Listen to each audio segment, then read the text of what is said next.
The Metamorphosis by Franz Kafka. One morning, when Gregor Samsa woke from troubled dreams, he found himself transformed in his bed into a horrible vermin. He lay on his armor-like back, and if he lifted his head a little, he could see his brown belly, slightly domed and divided by arches into stiff sections. The bedding was hardly able to cover it, and seemed ready to slide off any moment. His many legs, pitifully thin compared with the size of the rest of him, waved about helplessly as he looked. "What's happened to me?" he thought. It wasn't a dream. His room, a proper human room although a little too small, lay peacefully between its four familiar walls. A collection of textile samples lay spread out on the table. Samsa was a traveling salesman, and above it there hung a picture that he had recently cut out of an illustrated magazine and housed in a nice gilded frame. It showed a lady fitted out with fur hat and fur boa, who sat upright, raising a heavy fur muff that covered the whole of her lower arm towards the viewer. Gregor then turned to look out the window at the dull weather. Drops of rain could be heard hitting the pane, which made him feel quite sad. How about if I sleep a little bit longer and forget all this nonsense? He thought. But that was something he was unable to do, because he was used to sleeping on his right, and in his present state couldn't get into that position. However hard he threw himself onto his right, he always rolled back to where he was. He must have tried it 100 times, shut his eyes so that he wouldn't have to look at the floundering legs, and only stopped when he began to feel a mild, dull pain there that he had never felt before.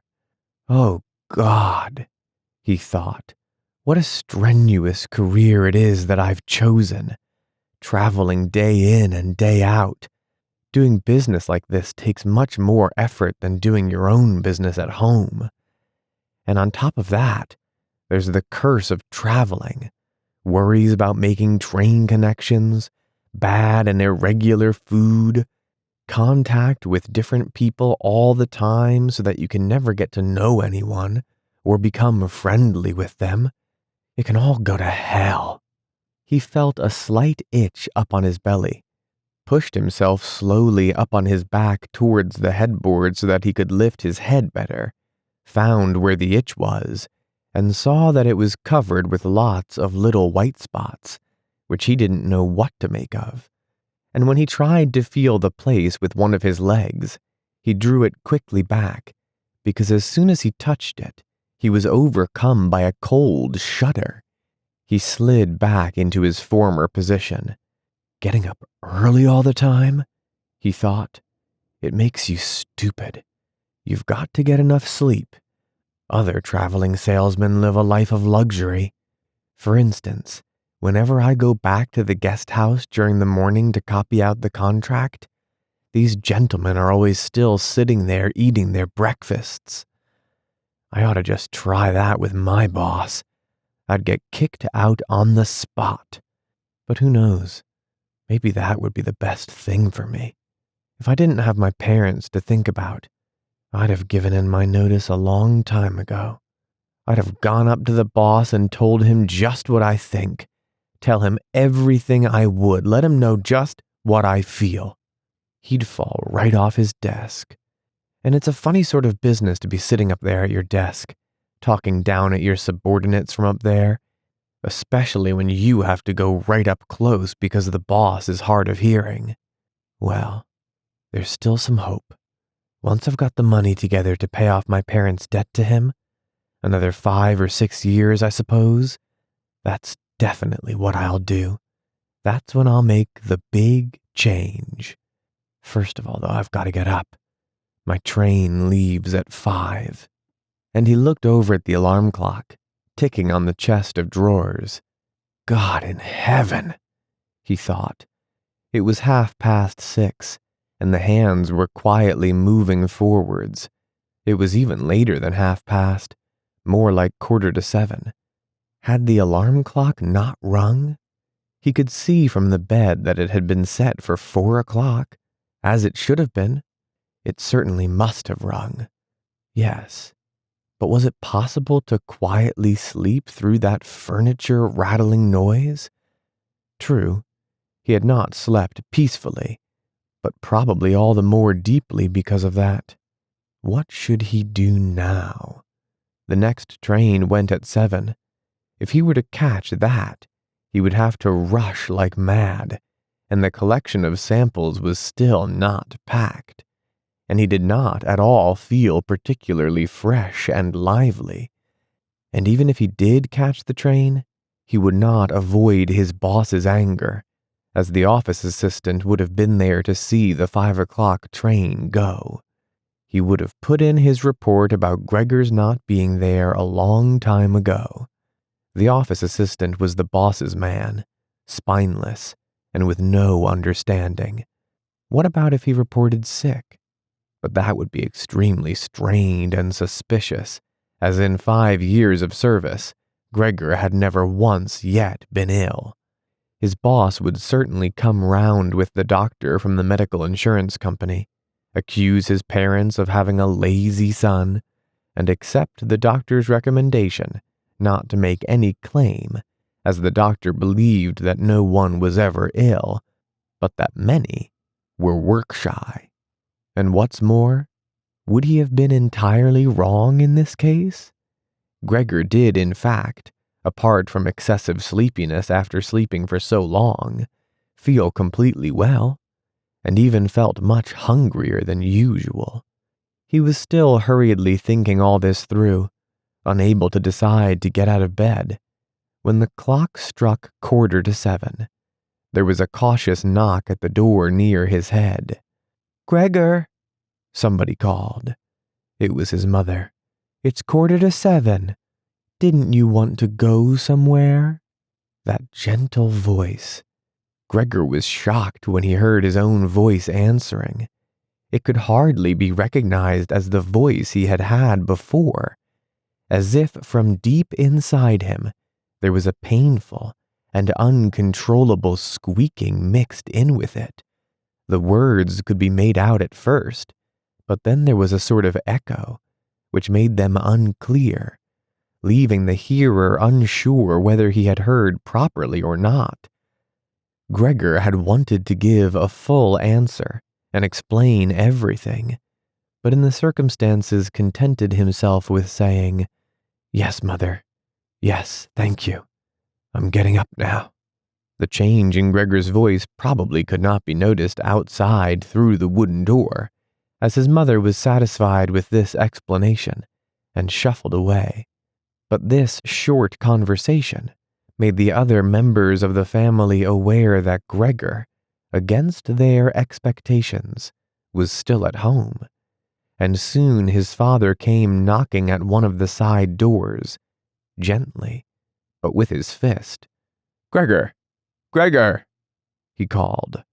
"What's wrong?" And after a short while he called again with a warning deepness in his voice. "Gregor! Gregor!" At the other side door his sister came plaintively. "Gregor, aren't you well? Do you need anything?" Gregor answered to both sides. "I'm ready now," making an effort to remove all the strangeness from his voice by enunciating very carefully and putting long pauses between each individual word. His father went back to his breakfast, but his sister whispered, "Gregor, open the door, I beg of you."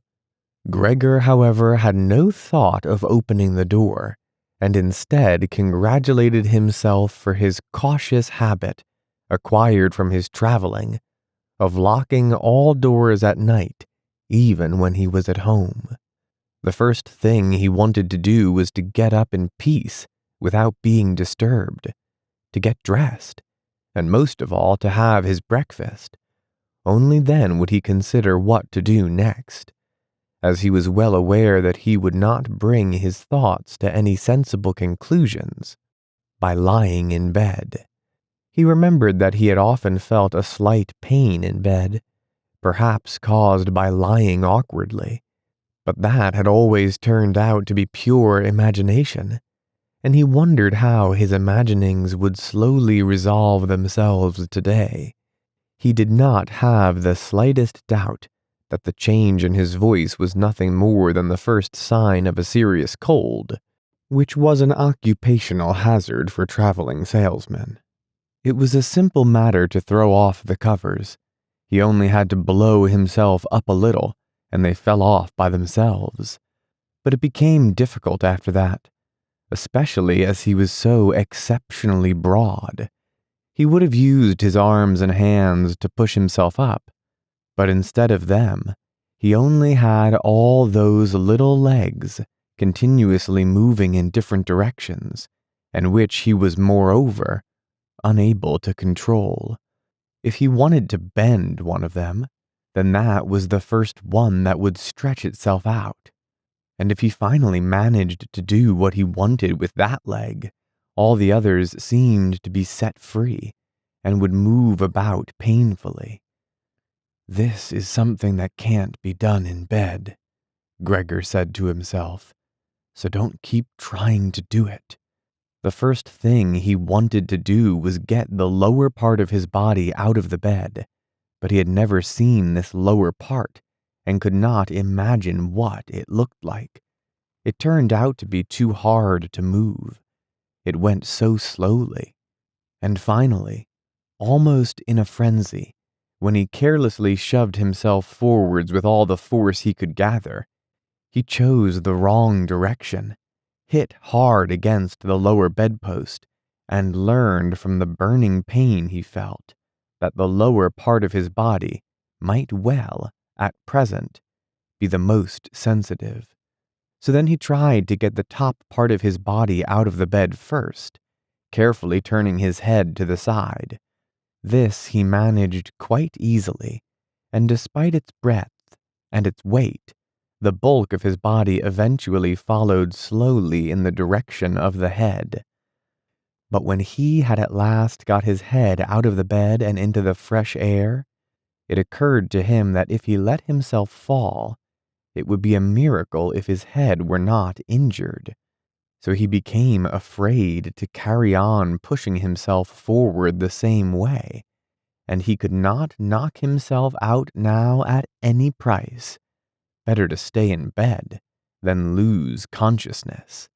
It took just as much effort to get back to where he had been earlier, but when he lay there sighing and was once more watching his legs as they struggled against each other even harder than before, if that was possible, he could think of no way of bringing peace and order to this chaos. He told himself once more that it was not possible for him to stay in bed, and that the most sensible thing to do would be to get free of it in whatever way he could, at whatever sacrifice. At the same time, though, he did not forget to remind himself that calm consideration was much better than rushing to desperate conclusions. At times like this, he would direct his eyes to the window and look out as clearly as he could, but unfortunately, even the other side of the narrow street was enveloped in morning fog, and the view had little confidence or cheer to offer him. 7 o'clock already, he said to himself when the clock struck again. 7 o'clock, and there's still a fog like this. And he lay there quietly a while longer, breathing lightly, as if he perhaps expected the total stillness to bring things back to their real and natural state. But then he said to himself, "Before it strikes 7:15, I'll definitely have to get properly out of bed, and by then somebody will have come round from work to ask what's happened to me as well, as they open up at work before 7 o'clock. And so he set himself to the task of swinging the entire length of his body out of the bed, all at the same time. If he succeeded in falling out of bed in this way, and kept his head raised as he did so, he could probably avoid injuring it.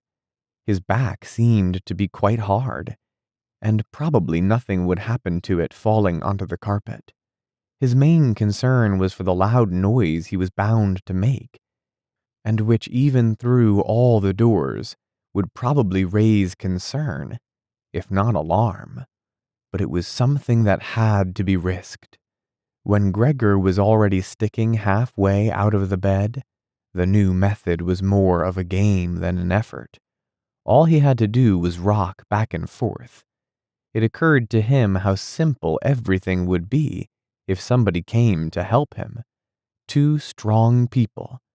He had his father and the maid in mind, would have been more than enough. They would only have to push their arms under the dome of his back, peel him away from the bed, bend down with the load, and then be patient and careful as he swang over onto the floor, where, hopefully, the little legs would find a use. Should he really call for help, though?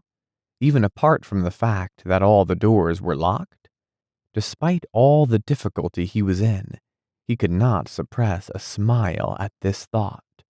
After a while, he had already moved so far across that it would have been hard for him to keep his balance if he rocked too hard. The time was now 7:10, and he would have to make a final decision very soon. Then there was a ring at the door of the flat. "That'll be someone from work," he said to himself, and froze very still, although his little legs only became all the more lively as they danced around. For a moment everything remained quiet. "They're not opening the door," Gregor said to himself, caught in some nonsensical hope. But then, of course, the maid's firm steps went to the door, as ever, and opened it. Gregor only needed to hear the visitor's first words of greeting and he knew who it was. The chief clerk himself. Why did Gregor have to be the only one condemned to work for a company where they immediately became highly suspicious at the slightest shortcoming? Were all employees, every one of them, louts? Was there not one of them who was faithful and devoted, who would go so mad with pangs of conscience that he couldn't get out of bed if he didn't spend at least a couple of hours in the morning on company business? Was it really not enough to let one of the trainees make inquiries, assuming inquiries were even necessary? Did the chief clerk have to come himself? And did they have to show the whole innocent family that this was so suspicious that only the chief clerk could be trusted to have the wisdom to investigate it? And more because these thoughts had made him upset than through any proper decision, he swang himself with all his force out of the bed. There was a loud thump, but it wasn't really a loud noise. His fall was softened a little by the carpet, and Gregor's back was also more elastic than he had thought, which made the sound muffled and not too noticeable. He had not held his head carefully enough, though, and hit it as he fell. Annoyed and in pain, he turned it and rubbed it against the carpet. "Something's fallen down in there," said the chief clerk in the room on the left. Gregor tried to imagine whether something of the sort that had happened to him today could ever happen to the chief clerk, too. You had to concede that it was possible.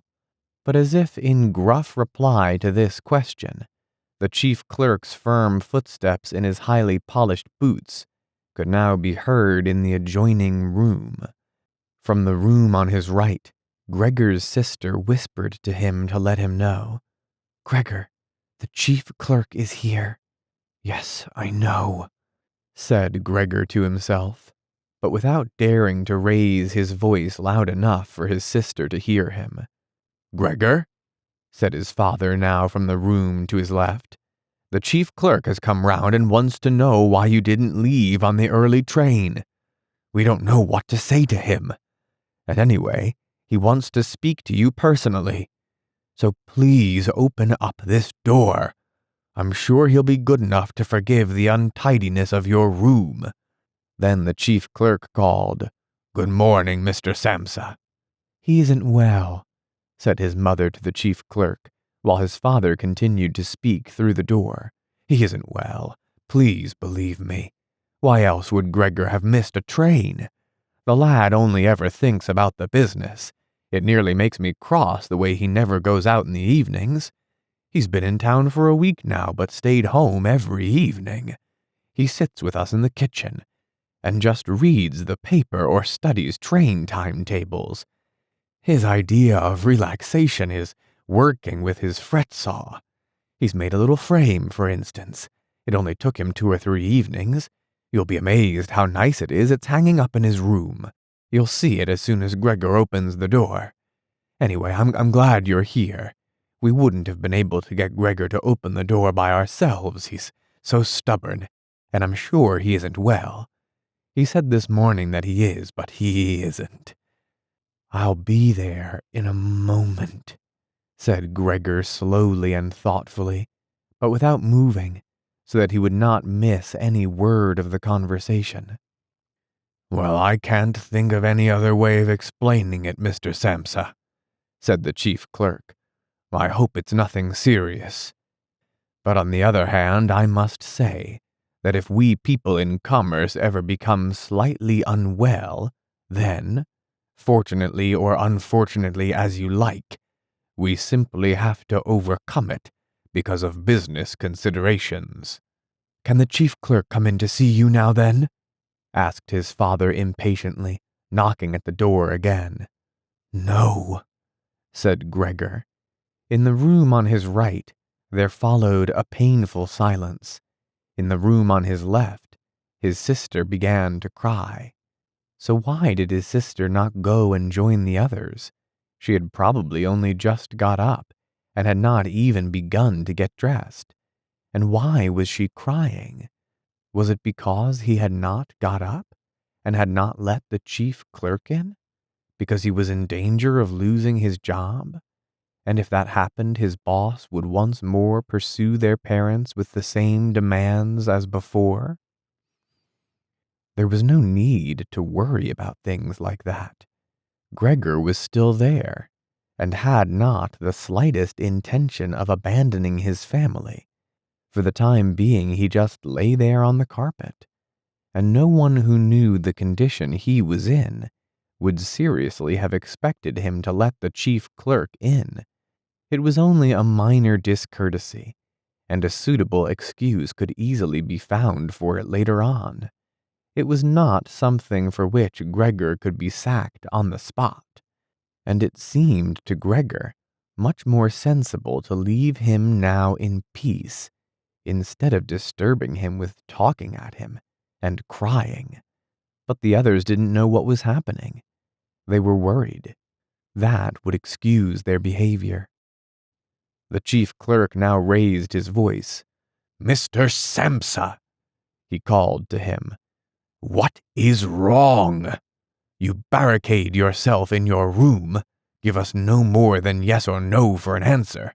You are causing serious and unnecessary concern to your parents, and you fail, and I mention this just by the way, you fail to carry out your business duties in a way that is quite unheard of. I'm speaking here on behalf of your parents and of your employer, and it really must request a clear and immediate explanation. I am astonished, quite astonished. I thought I knew you as a calm and sensible person, and now you suddenly seem to be showing off with peculiar whims. This morning, your employer did suggest a possible reason for your failure to appear. It's true.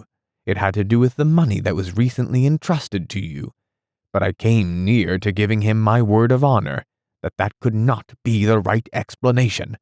But now that I see your incomprehensible stubbornness, I no longer feel any wish whatever to intercede on your behalf. And nor is your position all that secure. I had originally intended to say all of this to you in private, but since you cause me to waste my time here for no good reason, I don't see why your parents should not also learn of it. Your turnover has been very unsatisfactory of late. I grant you that it's not the time of year to do especially good business, we recognize that. But there simply is no time of year to do no business at all, Mr. Samsa. We cannot allow there to be.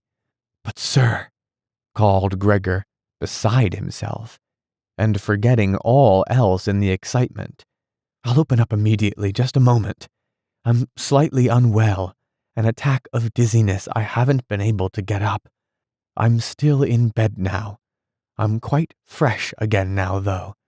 I'm just getting out of bed. Just a moment. Be patient. It's not quite as easy as I'd thought. I'm quite all right now, though. It's shocking what can suddenly happen to a person. I was quite all right last night. My parents know about it perhaps better than me. I had a small symptom of it last night already. They must have noticed it. I don't know why I didn't let you know at work. But you always think you can get over an illness without staying home. Please don't make my parents suffer. There's no basis for any of the accusations you're making. Nobody's ever said a word to me about any of these things. Maybe you haven't read the latest contracts I sent in. I'll set off with the 8 o'clock train as well.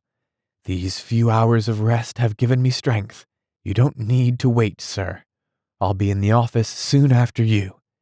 And please be so good as to tell that to the boss and recommend me to him. And while Gregor gushed out these words, hardly knowing what he was saying, he made his way over to the chest of drawers.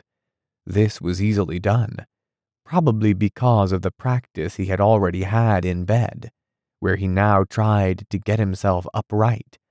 He really did want to open the door, really did want to let them see him, and to speak with the chief clerk. The others were being so insistent, and he was curious to learn what they would say when they caught sight of him. If they were shocked, then it would no longer be Gregor's responsibility, and he could rest. If, however, they took everything calmly, he would still have no reason to be upset, and if he hurried, he really could be at the station for 8 o'clock. The first few times he tried to climb up on the smooth chest of drawers, he just slid down again. But he finally gave himself one last swing and stood there upright. The lower part of his body was in serious pain, but he no longer gave any attention to it. Now he let himself fall against the back of a nearby chair and held tightly to the edges of it with his little legs. By now he had also calmed down and kept quiet so that he could listen to what the chief clerk was saying. "Did you understand a word of all that?" the chief clerk asked his parents. "Surely he's not trying to make fools of us." "Oh, God," called his mother, who was already in tears. "He could be seriously ill, and we're making him suffer. Greta, Greta," she then cried. "Mother," his sister called from the other side. They communicated across Gregor's room. "You'll have to go for the doctor straight away. Gregor is ill. Quick, get the doctor. Did you hear the way Gregor spoke just now?" "That was the voice of an animal," said the chief clerk, with a calmness that was in contrast with his mother's screams. "Anna! Anna!" his father called into the kitchen through the entrance hall, clapping his hands. "Get a locksmith here, now!" And the two girls, their skirts swishing, immediately ran out through the hall, wrenching open the front door of the flat as they went. How had his sister managed to get dressed so quickly? There was no sound of the door banging shut again. They must have left it open. People often do in homes where something awful has happened. Gregor, in contrast, had become much calmer, so they couldn't understand his words any more, although they seemed clear enough to him, clearer than before. Perhaps his ears had become used to the sound. They had realized, though, that there was something wrong with him, and were ready to help. The first response to his situation had been confident and wise, and that made him feel better. He felt that he had been drawn back in among people, and from the doctor and the locksmith he expected great and surprising achievements, although he did not really distinguish one from the other. Whatever was said next would be crucial, so in order to make his voice as clear as possible, he coughed a little, but taking care to do this not too loudly, as even this might well sound different from the way that a human coughs, and he was no longer sure he could judge this for himself. Meanwhile, it had become very quiet in the next room.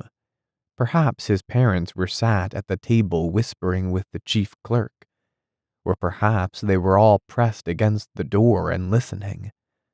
Gregor slowly pushed his way over to the door with the chair. Once there, he let go of it and threw himself onto the door, holding himself upright against it, using the adhesive on the tips of his legs. He rested there a little while to recover from the effort involved, and then set himself to the task of turning the key in the lock with his mouth. He seemed, unfortunately, to have no proper teeth. How was he then to grasp the key? But the lack of teeth was of course made up for with a very strong jaw. Using the jaw, he really was able to start the key turning, ignoring the fact that he must have been causing some kind of damage, as a brown fluid came from his mouth, flowed over the key, and dripped onto the floor. "Listen," said the chief clerk in the next room. "He's turning the key." Gregor was greatly encouraged by this, but they all should have been calling to him, his father and his mother too. "Well done, Gregor," they should have cried. "Keep at it. Keep hold of the lock." And with the idea that they were all excitedly following his efforts, he bit on the key with all his strength, paying no attention to the pain he was causing himself.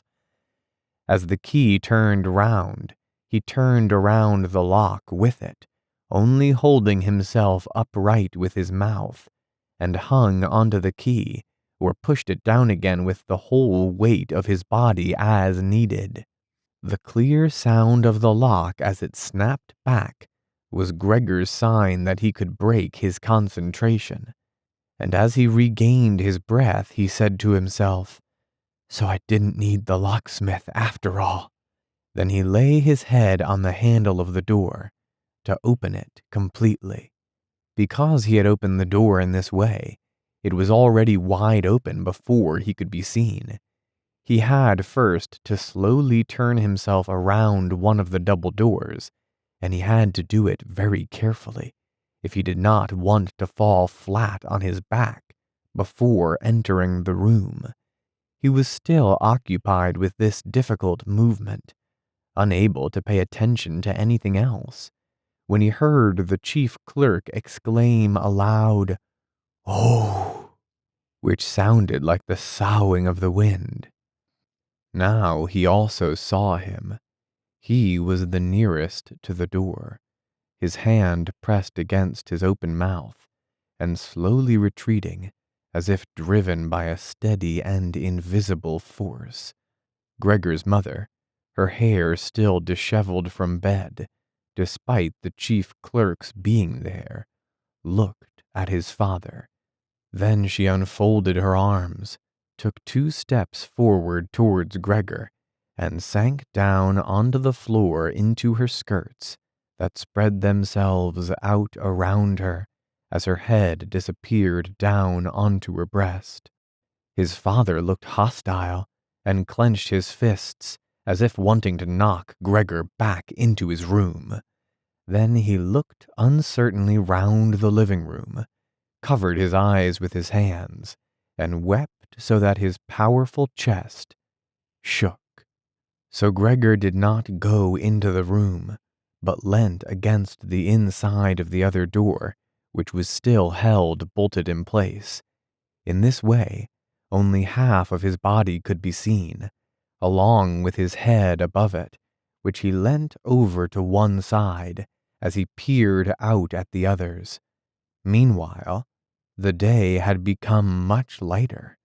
Part of the endless gray-black building on the other side of the street, which was a hospital, could be seen quite clearly, with the austere and regular line of windows piercing its facade.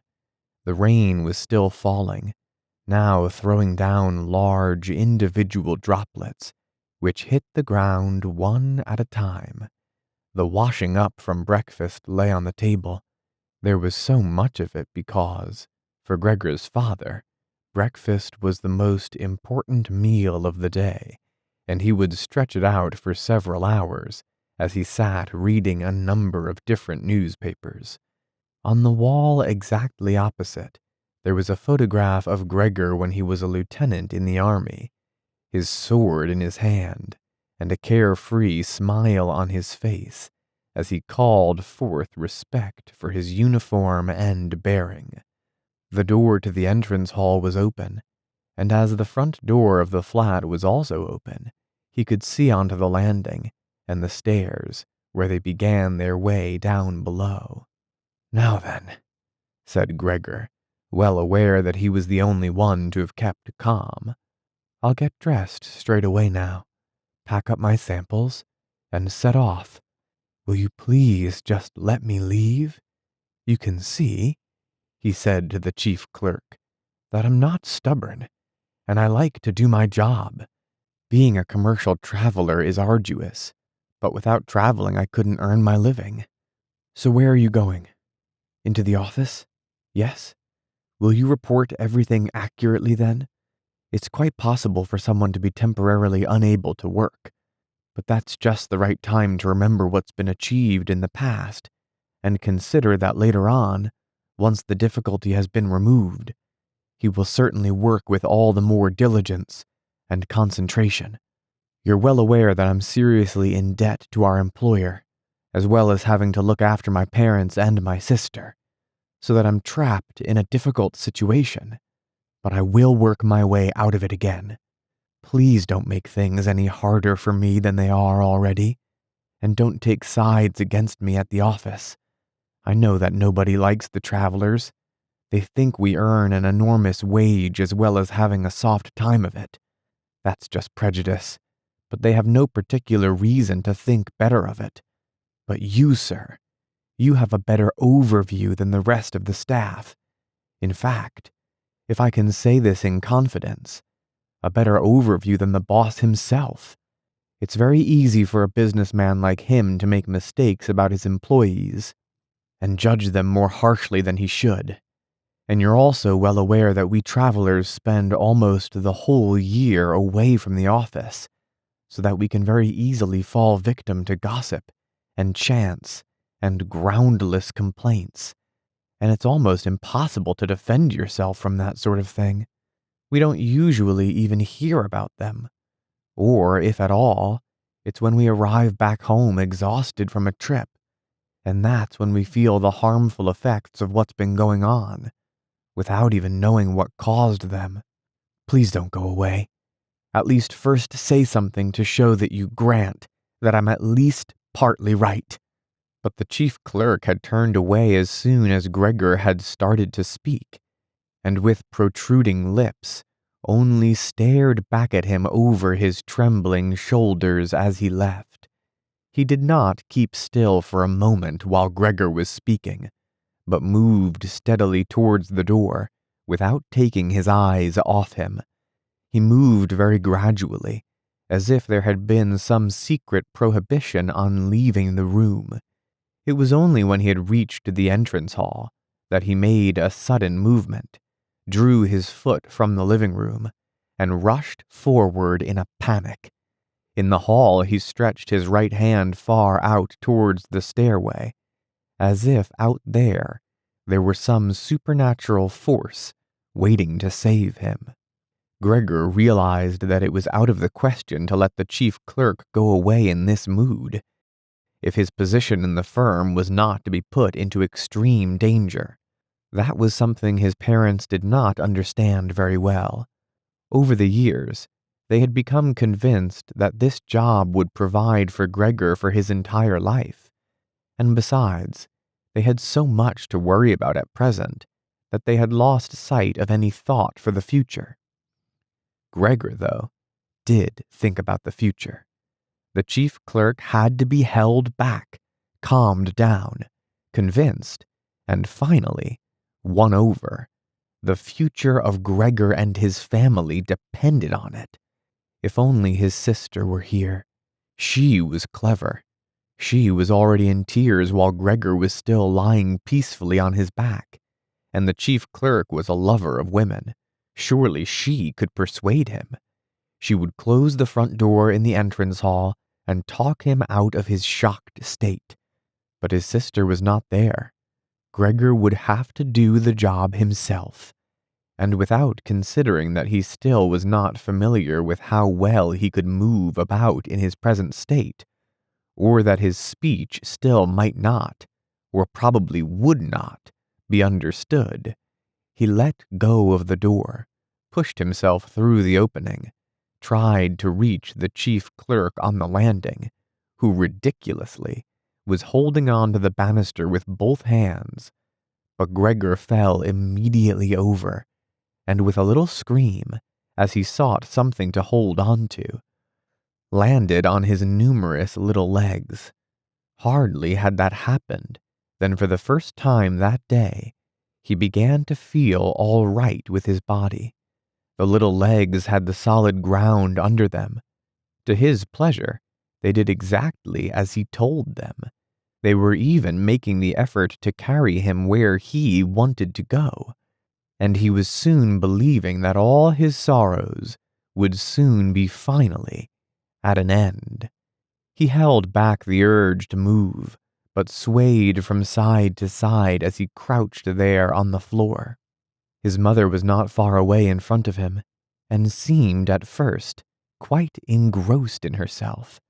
But then she suddenly jumped up with her arms outstretched and her fingers spread, shouting, "Help! For pity's sake, help!" The way she held her head suggested she wanted to see Gregor better, but the unthinking way she was hurrying backwards showed that she did not. She had forgotten that the table was behind her with all the breakfast things on it. When she reached the table, she sat quickly down on it, without knowing what she was doing, without even seeming to notice that the coffee pot had been knocked over and a gush of coffee was pouring down onto the carpet. "Mother, mother," said Gregor gently, looking up at her. He had completely forgotten the chief clerk for a moment, but could not help himself snapping in the air with his jaws at the sight of the flow of coffee. That set his mother screaming anew. She fled from the table and into the arms of his father as he rushed towards her. Gregor, though, had no time to spare for his parents now. The chief clerk had already reached the stairs. With his chin on the banister, he looked back for the last time. Gregor made a run for him. He wanted to be sure of reaching him. The chief clerk must have expected something, as he leapt down several steps at once and disappeared, his shouts resounding all around the staircase. The flight of the chief clerk seemed, unfortunately, to put Gregor's father into a panic as well. Until then, he had been relatively self-controlled, but now, instead of running after the chief clerk himself, or at least not impeding Gregor as he ran after him, Gregor's father seized the chief clerk's stick in his right hand. The chief clerk had left it behind on a chair, along with his hat and overcoat, picked up a large newspaper from the table with his left, and used them to drive Gregor back into his room, stamping his foot at him as he went. Gregor's appeals to his father were of no help. His appeals were simply not understood. However much he humbly turned his head, his father merely stamped his foot all the harder. Across the room, despite the chilly weather, Gregor's mother had pulled open a window, leant far out of it, and pressed her hands to her face. A strong draught of air flew in from the street towards the stairway. The curtains flew up, the newspapers on the table fluttered, and some of them were blown onto the floor. Nothing would stop Gregor's father as he drove him back, making hissing noises at him like a wild man. Gregor had never had any practice in moving backwards, and was only able to go very slowly. If Gregor had only been allowed to turn around, he would have been back in his room straight away. But he was afraid that if he took the time to do that, his father would become impatient, and there was the threat of a lethal blow to his back or head from the stick in his father's hand at any moment. Eventually, though, Gregor realized that he had no choice, as he saw, to his disgust, that he was quite incapable of going backwards in a straight line. So he began as quickly as possible, and with frequent anxious glances to his father, to turn himself around. It went very slowly, but perhaps his father was able to see his good intentions, as he did nothing to hinder him. In fact, now and then he used the tip of his stick to give directions from a distance as to which way to turn. If only his father would stop that unbearable hissing.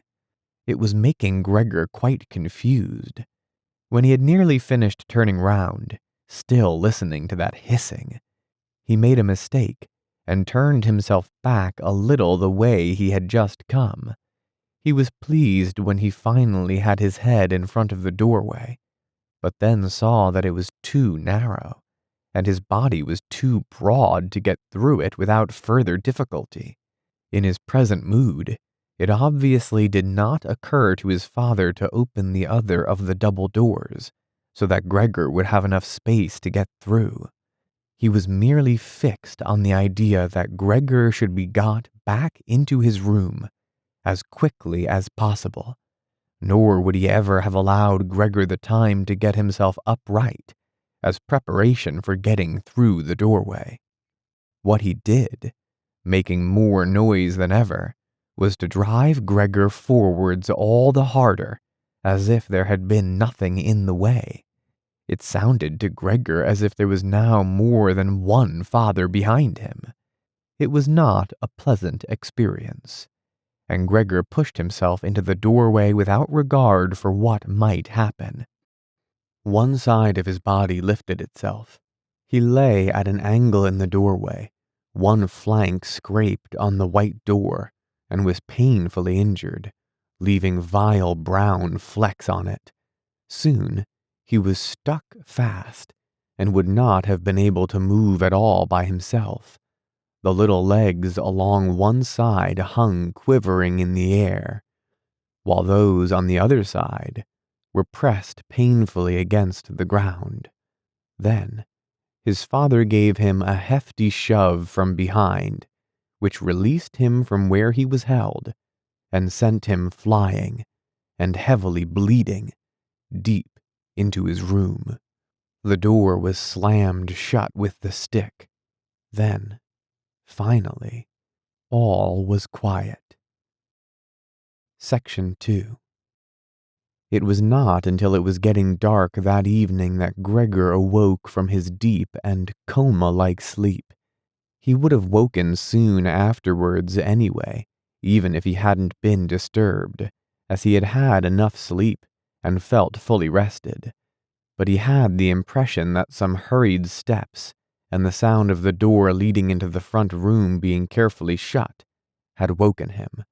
The light from the electric street lamps shone palely here and there onto the ceiling and tops of the furniture, but down below, where Gregor was, it was dark. He pushed himself over to the door, feeling his way clumsily with his antenna, of which he was now beginning to learn the value, in order to see what had been happening there. The whole of his left side seemed like one painfully stretched scar, and he limped badly on his 2 rows of legs. One of the legs had been badly injured in the events of that morning. It was nearly a miracle that only one of them had been, and dragged along lifelessly. It was only when he had reached the door that he realized what it actually was that had drawn him over to it. It was the smell of something to eat. By the door there was a dish filled with sweetened milk, with little pieces of white bread floating in it. He was so pleased he almost laughed, as he was even hungrier than he had been that morning, and immediately dipped his head into the milk, nearly covering his eyes with it. But he soon drew his head back again in disappointment.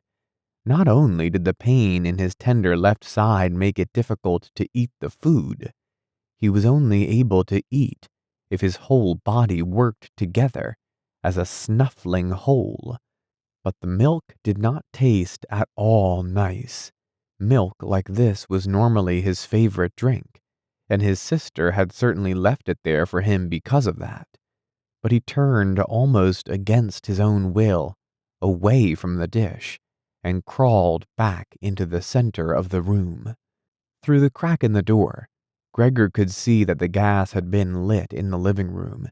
His father at this time would normally be sat with his evening paper, reading it out in a loud voice to Gregor's mother, and sometimes to his sister. But there was now not a sound to be heard. Gregor's sister would often write and tell him about this reading, but maybe his father had lost the habit in recent times. It was so quiet all around, too, even though there must have been somebody in the flat.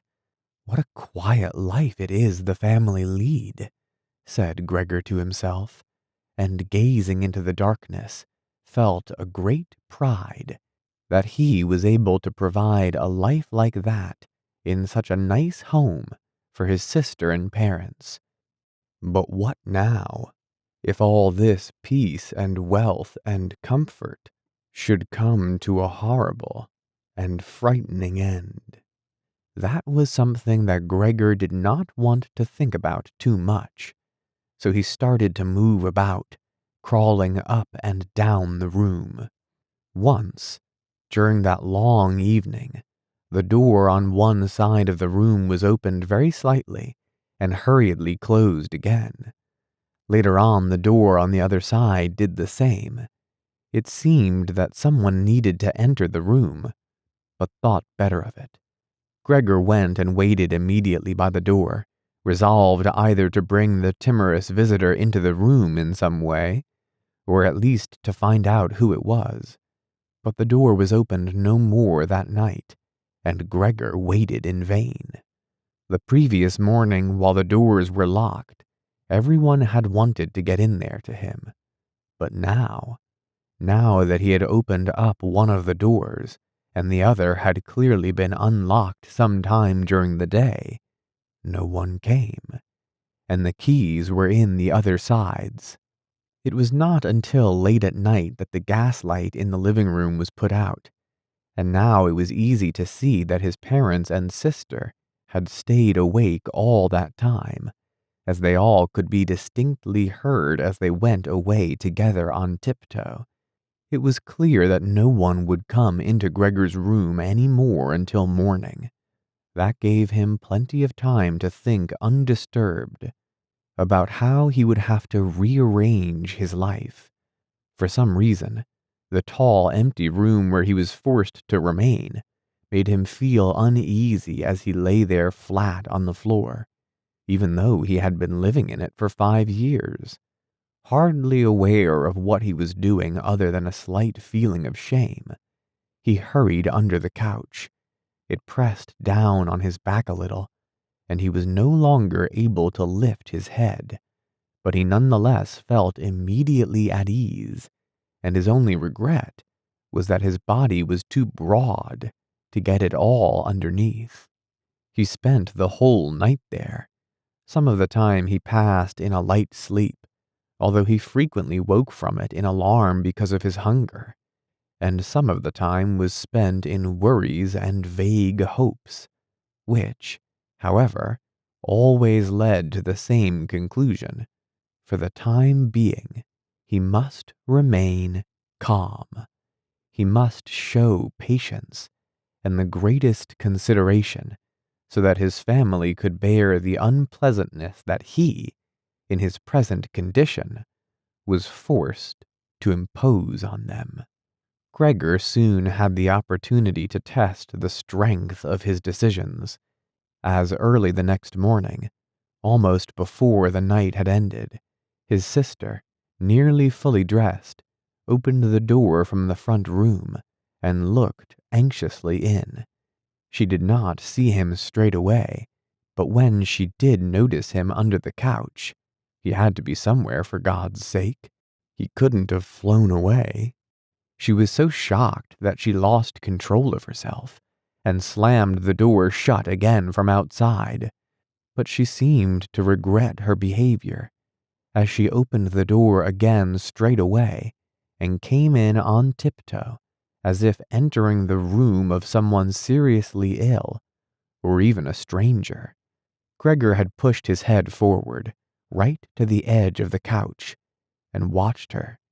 Would she notice that he had left the milk as it was, realize that it was not from any lack of hunger, and bring him in some other food that was more suitable?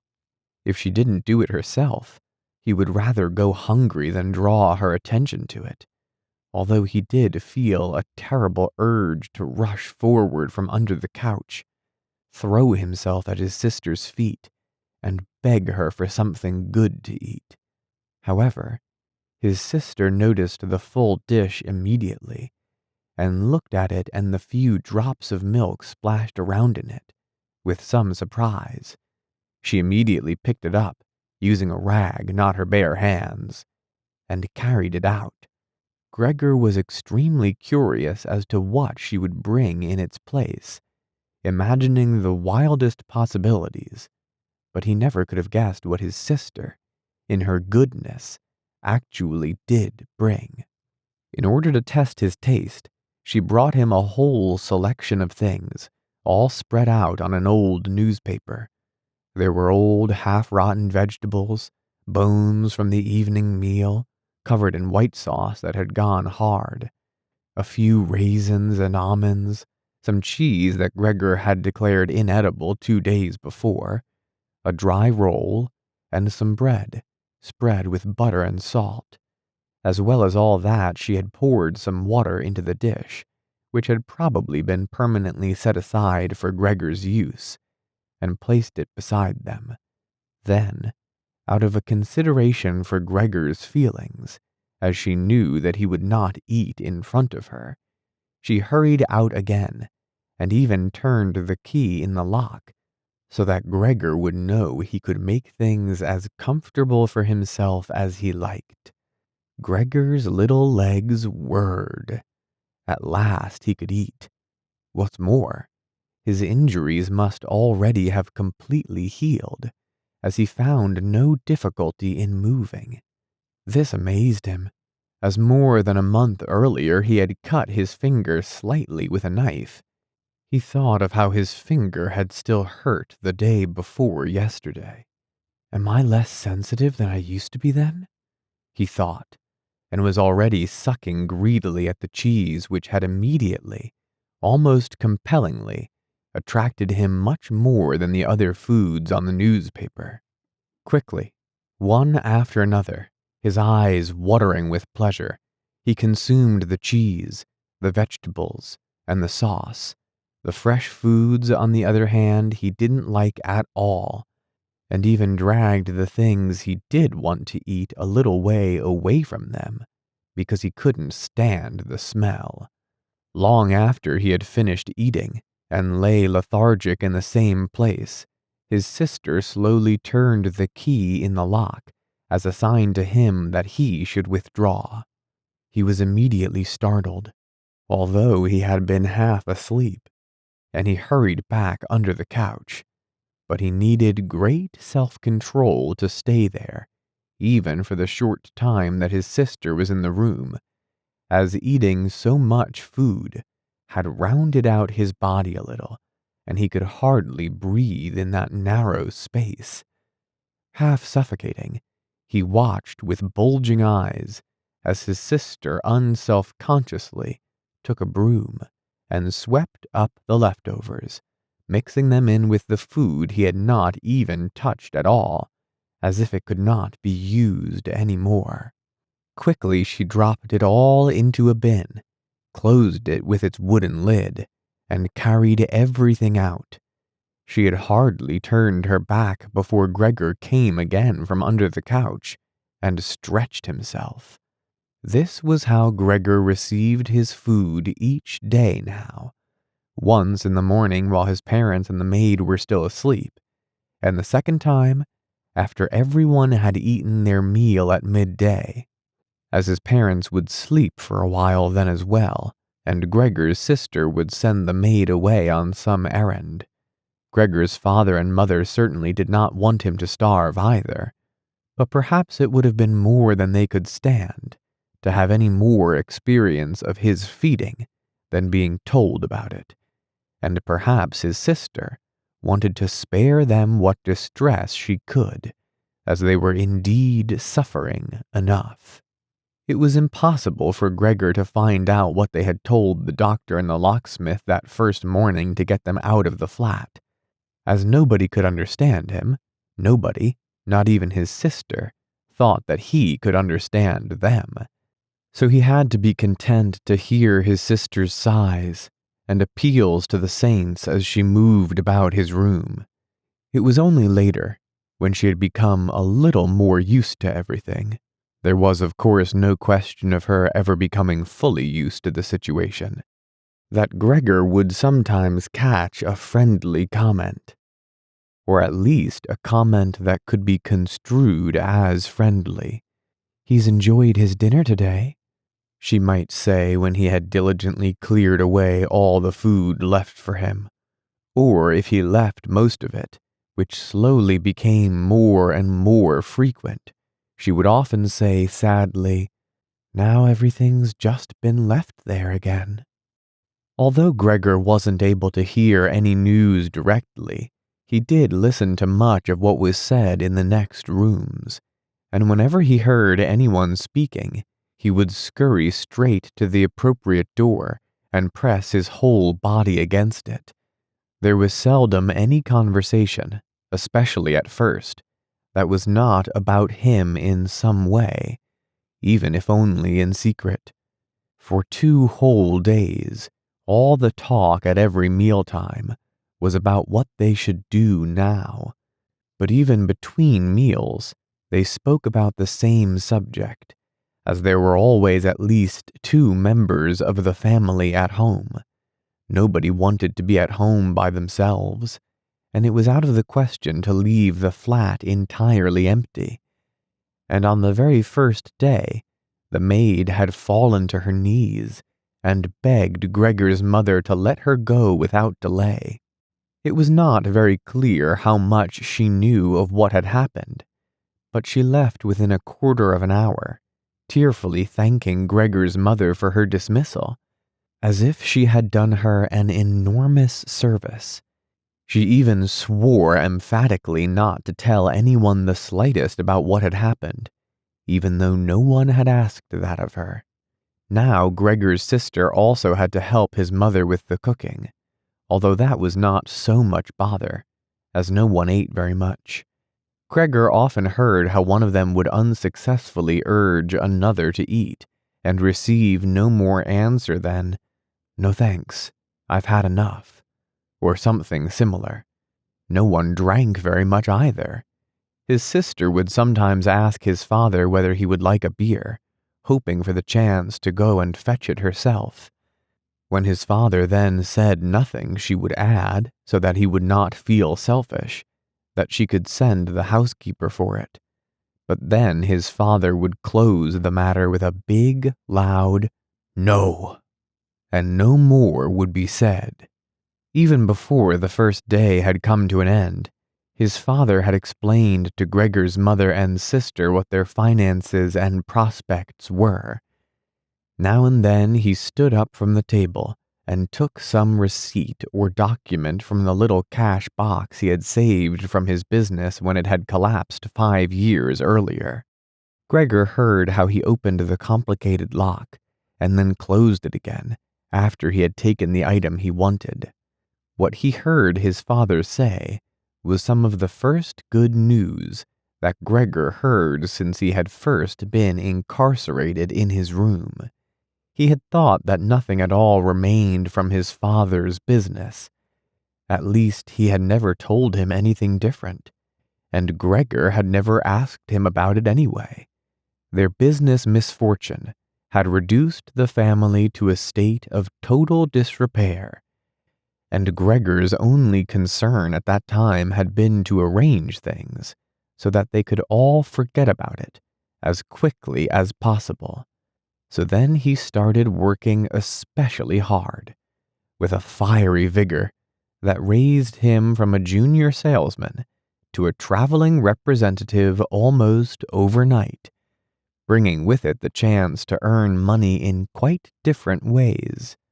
Gregor converted his success at work straight into cash that he could lay on the table at home for the benefit of his astonished and delighted family. They had been good times, and they had never come again, at least not with the same splendor, even though Gregor had later earned so much that he was in a position to bear the costs of the whole family, and did bear them. They had even got used to it, both Gregor and the family. They took the money with gratitude, and he was glad to provide it, although there was no longer much warm affection given in return. Gregor only remained close to his sister now. Unlike him, she was very fond of music, and a gifted and expressive violinist. It was his secret plan to send her to the conservatory next year, even though it would cause great expense that would have to be made up for in some other way. During Gregor's short periods in town, conversation with his sister would often turn to the conservatory, but it was only ever mentioned as a lovely dream that could never be realized. Their parents did not like to hear this innocent talk, but Gregor thought about it quite hard and decided he would let them know what he had planned with a grand announcement of it on Christmas Day. That was the sort of totally pointless thing that went through his mind in his present state, pressed upright against the door and listening. There were times when he simply became too tired to continue listening, when his head would fall wearily against the door, and he would pull it up again with a start, as even the slightest noise he caused would be heard next door, and they would all go silent. "What's that he's doing now?" his father would say after a while, clearly having gone over to the door, and only then would the interrupted conversation slowly be taken up again. When explaining things, his father repeated himself several times, partly because it was a long time since he had been occupied with these matters himself, and partly because Gregor's mother did not understand everything the first time. From these repeated explanations, Gregor learned, to his pleasure, that despite all their misfortunes, there was still some money available from the old days. It was not a lot, but it had not been touched in the meantime, and some interest had accumulated. Besides that, they had not been using up all the money that Gregor had been bringing home every month, keeping only a little for himself, so that too had been accumulating. Behind the door, Gregor nodded with enthusiasm in his pleasure at this unexpected thrift and caution. He could actually have used this surplus money to reduce his father's debt to his boss, and the day when he could have freed himself from that job would have come much closer. But now it was certainly better the way his father had done things. This money, however, was certainly not enough to enable the family to live off the interest. It was enough to maintain them for perhaps 1 or 2 years, no more. That's to say, it was money that should not really be touched, but set aside for emergencies. Money to live on had to be earned. His father was healthy, but old, and lacking in self-confidence. During the 5 years that he had not been working, the first holiday in a life that had been full of strain and no success, he had put on a lot of weight and become very slow and clumsy. Would Gregor's elderly mother now have to go and earn money? She suffered from asthma, and it was a strain for her just to move about the home.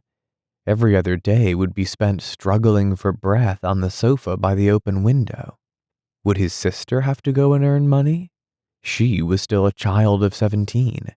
Her life up till then had been very enviable, consisting of wearing nice clothes, sleeping late, helping out in the business, joining in with a few modest pleasures, and most of all playing the violin. Whenever they began to talk of the need to earn money, Gregor would always first let go of the door and then throw himself onto the cool leather sofa next to it, as it became quite hot with shame and regret. He would often lie there the whole night through, not sleeping a wink, but scratching at the leather for hours on end. Or he might go to all the effort of pushing a chair to the window, climbing up onto the sill, and, propped up on the chair, leaning on the window to stare out of it. He had used to feel a great sense of freedom from doing this, but doing it now was obviously something more remembered than experienced, as what he actually saw in this way was becoming less distinct every day, even things that were quite near. He had used to curse the ever-present view of the hospital across the street, but now he could not see it at all.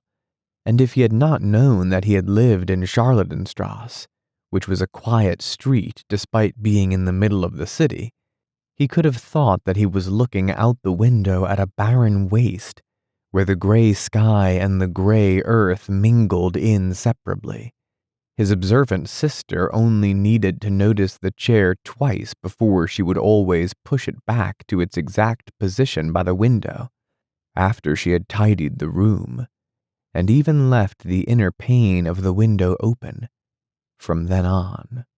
If Gregor had only been able to speak to his sister and thank her for all that she had to do for him, it would have been easier for him to bear it, but as it was, it caused him pain. His sister naturally tried as far as possible to pretend there was nothing burdensome about it, and the longer it went on, of course, the better she was able to do so. But as time went by, Gregor was also able to see through it all so much better. It had even become very unpleasant for him now, whenever she entered the room. No sooner had she come in than she would quickly close the door as a precaution, so that no one would have to suffer the view in Gregor's room. Then she would go straight to the window and pull it hurriedly open, almost as if she were suffocating. Even if it was cold, she would stay at the window breathing deeply for a little while. She would alarm Gregor twice a day with this running about and noise-making. He would stay under the couch shivering the whole time, knowing full well that she would certainly have liked to spare him this ordeal, but it was impossible for her to be in the same room with him, with the windows closed. One day, about a month after Gregor's transformation, when his sister no longer had any particular reason to be shocked at his appearance, she came into the room a little earlier than usual and found him still staring out the window, motionless, and just where he would be most horrible. In itself, his sister's not coming into the room would have been no surprise for Gregor, as it would have been difficult for her to immediately open the window while he was still there. But not only did she not come in, she went straight back and closed the door behind her. A stranger would have thought he had threatened her and tried to bite her. Gregor went straight to hide himself under the couch, of course, but he had to wait until midday before his sister came back, and she seemed much more uneasy than usual. It made him realize that she still found his appearance unbearable and would continue to do so. She probably even had to overcome the urge to flee when she saw the little bit of him that protruded from under the couch. One day, in order to spare her even this sight, he spent 4 hours carrying the bedsheet over to the couch on his back and arranged it so that he was completely covered, and his sister would not be able to see him, even if she bent down.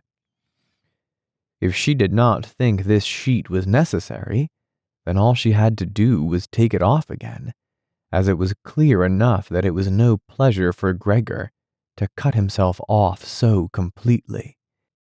She left the sheet where it was. Gregor even thought he glimpsed a look of gratitude one time when he carefully looked out from under the sheet to see how his sister liked the new arrangement. For the first 14 days, Gregor's parents could not bring themselves to come into the room to see him. He would often hear them say how they appreciated all the new work his sister was doing, even though before they had seen her as a girl who was somewhat useless and frequently been annoyed with her. But now the two of them, father and mother, would often both wait outside the door of Gregor's room while his sister tidied up in there. And as soon as she went out again, she would have to tell them exactly how everything looked, what Gregor had eaten, how he had behaved this time, and whether, perhaps, any slight improvement could be seen. His mother also wanted to go in and visit Gregor relatively soon, but his father and his sister at first persuaded her against it. Gregor listened very closely to all this and approved fully. Later, though, she had to be held back by force, which made her call out, "Let me go and see Gregor. He is my unfortunate son. Can't you understand I have to see him?" And Gregor would think to himself that maybe it would be better if his mother came in. Not every day, of course, but one day a week, perhaps. She could understand everything much better than his sister, who, for all her courage, was still just a child after all, and really might not have had an adult's appreciation of the burdensome job she had taken on. Gregor's wish to see his mother was soon realized. Out of consideration for his parents, Gregor wanted to avoid being seen at the window during the day. The few square meters of the floor did not give him much room to crawl about. It was hard to just lie quietly through the night. His food soon stopped giving him any pleasure at all, and so, to entertain himself, he got into the habit of crawling up and down the walls and ceiling. He was especially fond of hanging from the ceiling. It was quite different from lying on the floor. He could breathe more freely. His body had a light swing to it, and up there, relaxed and almost happy, it might happen that he would surprise even himself by letting go of the ceiling and landing on the floor with a crash. But now, of course, he had far better control of his body than before, and, even with a fall as great as that, caused himself no damage. Very soon, his sister noticed Gregor's new way of entertaining himself. He had, after all, left traces of the adhesive from his feet as he crawled about, and got it into her head to make it as easy as possible for him by removing the furniture that got in his way, especially the chest of drawers and the desk. Now, this was not something that she would be able to do by herself. She did not dare to ask for help from her father. The 16-year-old maid had carried on bravely since the cook had left, but she certainly would not have helped in this. She had even asked to be allowed to keep the kitchen locked at all times, and never to have to open the door unless it was especially important. So his sister had no choice but to choose some time when Gregor's father was not there, and fetch his mother to help her. As she approached the room, Gregor could hear his mother express her joy. But once at the door, she was silent. First, of course, his sister came in and looked round to see that everything in the room was all right, and only then did she let her mother enter. Gregor had hurriedly pulled the sheet down lower over the couch and put more folds into it, so that everything really looked as if it had just been thrown down by chance. Gregor also refrained this time from spying out from under the sheet. He gave up the chance to see his mother until later, and was simply glad that she had come. "You can come in. He can't be seen," said his sister, obviously leading her in by the hand. The old chest of drawers was too heavy for a pair of feeble women to be heaving about. But Gregor listened as they pushed it from its place, his sister always taking on the heaviest part of the work for herself, and ignoring her mother's warnings that she would strain herself. This lasted a very long time. After laboring at it for 15 minutes or more, his mother said it would be better to leave the chest where it was. For one thing, it was too heavy for them to get the job finished before Gregor's father got home, and leaving it in the middle of the room, it would be in his way even more. And for another thing, it wasn't even sure that taking the furniture away would really be any help to him. She thought just the opposite. The sight of the bare walls saddened her right to her heart. And why wouldn't Gregor feel the same way about it? He'd been used to this furniture in his room for a long time, and it would make him feel abandoned to be in an empty room like that. Then, quietly, almost whispering, as if wanting Gregor, whose whereabouts she did not know, to hear not even the tone of her voice, as she was convinced that he did not understand her words, she added, "And by taking the furniture away, won't it seem like we're showing that we're giving up all hope of improvement? And we're abandoning him to cope for himself? I think it'd be best to leave the room exactly the way it was before, so that when Gregor comes back to us again, he'll find everything unchanged, and he'll be able to forget the time in between all the easier."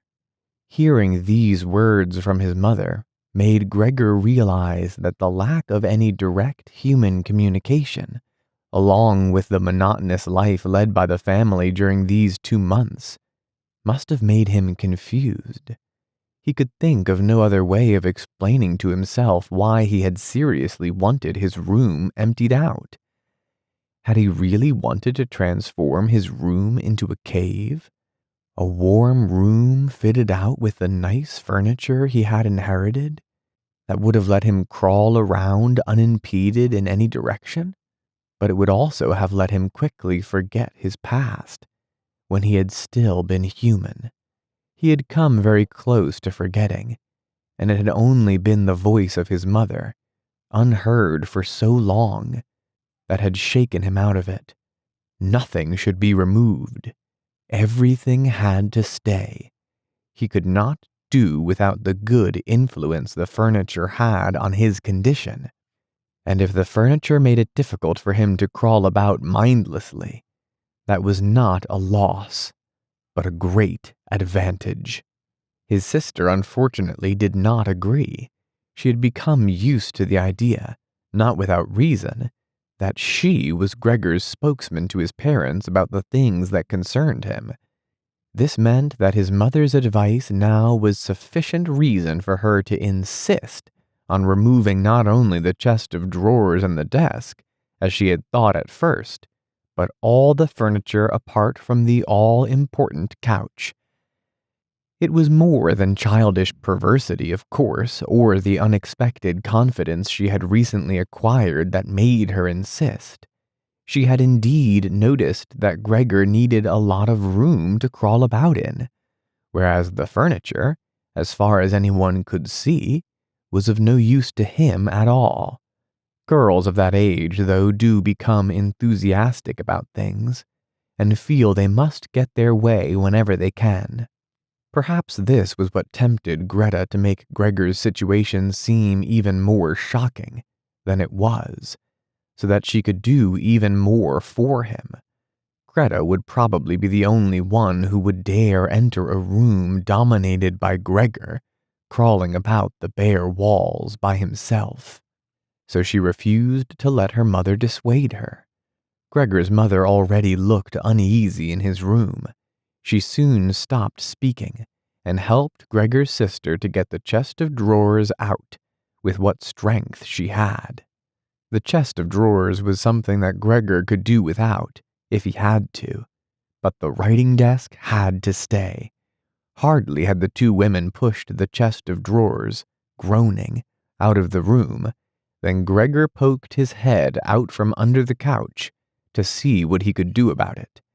He meant to be as careful and considerate as he could, but unfortunately, it was his mother who came back first while Greta in the next room had her arms round the chest, pushing and pulling at it from side to side by herself, without, of course, moving it an inch. His mother was not used to the sight of Gregor. He might have made her ill, so Gregor hurried backwards to the far end of the couch. In his startlement, though, he was not able to prevent the sheet at its front from moving a little. It was enough to attract his mother's attention. She stood very still, remained there a moment, and then went back out to Greta. Gregor kept trying to assure himself that nothing unusual was happening. It was just a few pieces of furniture being moved after all, but he soon had to admit that the women going to and fro, their little calls to each other, the scraping of the furniture on the floor, all these things made him feel as if he were being assailed from all sides. With his head and legs pulled in against him, and his body pressed to the floor, he was forced to admit to himself that he could not stand all of this much longer. They were emptying his room out, taking away everything that was dear to him. They had already taken out the chest containing his fret saw and other tools. Now they threatened to remove the writing desk, with its place nearly worn into the floor. The desk where he had done his homework as a business trainee, at high school, even while he had been at infant school. He really could not wait any longer to see whether the two women's intentions were good. He had nearly forgotten they were there anyway, as they were now too tired to say anything while they worked, and he could only hear their feet as they stepped heavily on the floor.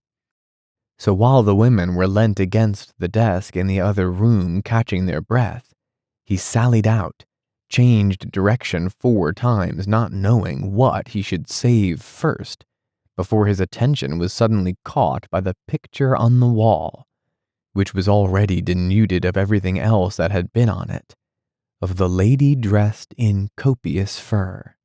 He hurried up onto the picture and pressed himself against its glass. It held him firmly and felt good on his hot belly. This picture, at least, now totally covered by Gregor, would certainly be taken away by no one. He turned his head to face the door into the living room so that he could watch the women when they came back. They had not allowed themselves a long rest and came back quite soon. Greta had put her arm around her mother and was nearly carrying her. "What shall we take now, then?" said Greta, and looked around. Her eyes met those of Gregor on the wall. Perhaps only because her mother was there, she remained calm, bent her face to her so that she would not look round, and said, albeit hurriedly and with a tremor in her voice, "Come on, let's go back into the living room for a while." Gregor could see what Greta had in mind. She wanted to take her mother somewhere safe and then chase him down from the wall. Well, she could certainly try it. He sat unyielding on his picture. He would rather jump at Greta's face. But Greta's words had made her mother quite worried. She stepped to one side, saw the enormous brown patch against the flowers of the wallpaper, and before she even realized it was Gregor that she saw, screamed, "Oh God! Oh God!" Arms outstretched, she fell onto the couch as if she had given up everything, and stayed there, immobile. "Gregor!" shouted his sister, glowering at him and shaking her fist. That was the first word she had spoken to him directly since his transformation. She ran into the other room to fetch some kind of smelling salts, to bring her mother out of her faint. Gregor wanted to help too. He could save his picture later, although he stuck fast to the glass and had to pull himself off by force. Then, he too ran into the next room, as if he could advise his sister like in the old days. But he had to just stand behind her, doing nothing. She was looking into various bottles. He startled her when she turned round. A bottle fell to the ground and broke. A splinter cut Gregor's face. Some kind of caustic medicine splashed all over him. Now, without delaying any longer, Greta took hold of all the bottles she could and ran with them into her mother. She slammed the door shut with her foot. So now Gregor was shut out from his mother, who because of him might be near to death. He could not open the door if he did not want to chase his sister away, and she had to stay with his mother. There was nothing for him to do but wait, and oppressed with anxiety and self-reproach, he began to crawl about. He crawled over everything, walls, furniture, ceiling, and finally, in his confusion, as the whole room began to spin around him, he fell down into the middle of the dinner table. He lay there for a while, numb and immobile. All around him it was quiet. Maybe that was a good sign. Then there was someone at the door. The maid, of course, had locked herself in her kitchen, so that Greta would have to go and answer it. His father had arrived home. "What's happened?" were his first words. Greta's appearance must have made everything clear to him. She answered him with subdued voice and openly pressed her face into his chest. "Mother's fainted, but she's better now. Gregor got out." "Just as I expected," said his father. "Just as I always said, but you women wouldn't listen, would you?" It was clear to Gregor that Greta had not said enough, and that his father took it to mean that something bad had happened, that he was responsible for some act of violence. That meant Gregor would now have to try to calm his father, as he did not have the time to explain things to him, even if that had been possible. So he fled to the door of his room and pressed himself against it, so that his father, when he came in from the hall, could see straight away that Gregor had the best intentions and would go back into his room without delay, that it would not be necessary to drive him back, but that they had only to open the door, and he would disappear. His father, though, was not in the mood to notice subtleties like this. "Ah!" he shouted as he came in, sounding as if he were both angry and glad at the same time. Gregor drew his head back from the door and lifted it towards his father. He really had not imagined his father the way he stood there now. Of late, with his new habit of crawling about, he had neglected to pay attention to what was going on the rest of the flat, the way he had done before. He really ought to have expected things to have changed. But still, was that really his father? The same tired man as used to be lying there entombed in his bed when Gregor came back from his business trips? Who would receive him sitting in the armchair in his nightgown when he came back in the evenings? Who was hardly even able to stand up, but as a sign of his pleasure would just raise his arms, and who, on the couple of times a year when they went for a walk together on a Sunday or public holiday, wrapped up tightly in his overcoat between Gregor and his mother, would always labor his way forward a little more slowly than them, who were already walking slowly for his sake, who would place his stick down carefully, and, if he wanted to say something, would invariably stop and gather his companions around him. He was standing up straight enough now, dressed in a smart blue uniform with gold buttons, the sort worn by the employees of the banking institute. Above the high, stiff collar of the coat, his strong double chin emerged. Under the bushy eyebrows, his piercing, dark eyes looked out fresh and alert. His normally unkempt white hair was combed down painfully close to his scalp. He took his cap, with its gold monogram from probably some bank, and threw it in an arc right across the room onto the sofa, put his hands in his trouser pockets, pushing back the bottom of his long uniform coat, and, with look of determination, walked towards Gregor. He probably did not even know himself what he had in mind, but nonetheless lifted his feet unusually high. Gregor was amazed at the enormous size of the soles of his boots, but wasted no time with that. He knew full well, right from the first day of his new life, that his father thought it necessary to always be extremely strict with him. And so he ran up to his father, stopped when his father stopped, scurried forwards again when he moved even slightly. In this way, they went round the room several times, without anything deceiving happening, without even giving the impression of a chase, as everything went so slowly. Gregor remained all this time on the floor, largely because he feared his father might see it as especially provoking if he fled onto the wall or ceiling. Whatever he did, Gregor had to admit that he certainly would not be able to keep up this running about for long. As for each step his father took, he had to carry out countless movements. He became noticeably short of breath. Even in his earlier life, his lungs had not been very reliable. Now, as he lurched about in his efforts to muster all the strength he could for running, he could hardly keep his eyes open.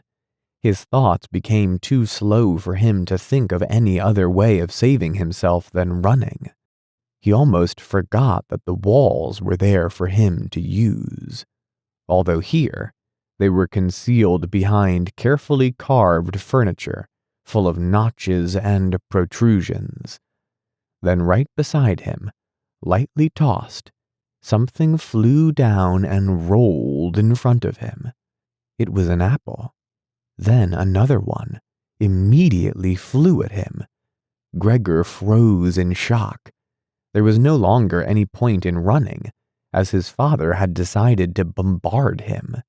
He had filled his pockets with fruit from the bowl on the sideboard, and now, without even taking the time for careful aim, threw one apple after another. These little red apples rolled about on the floor, knocking into each other as if they had electric motors. An apple thrown without much force glanced against Gregor's back and slid off without doing any harm.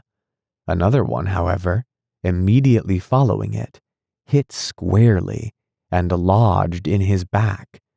Gregor wanted to drag himself away, as if he could remove the surprising, the incredible pain by changing his position, but he felt as if nailed to the spot and spread himself out, all his senses in confusion. The last thing he saw was the door of his room being pulled open. His sister was screaming. His mother ran out in front of her in her blouse, as his sister had taken off some of her clothes after she had fainted to make it easier for her to breathe. She ran to his father, her skirts unfastened and sliding one after another to the ground. Stumbling over the skirts, she pushed herself to his father, her arms around him, uniting herself with him totally. Now Gregor lost his ability to see anything.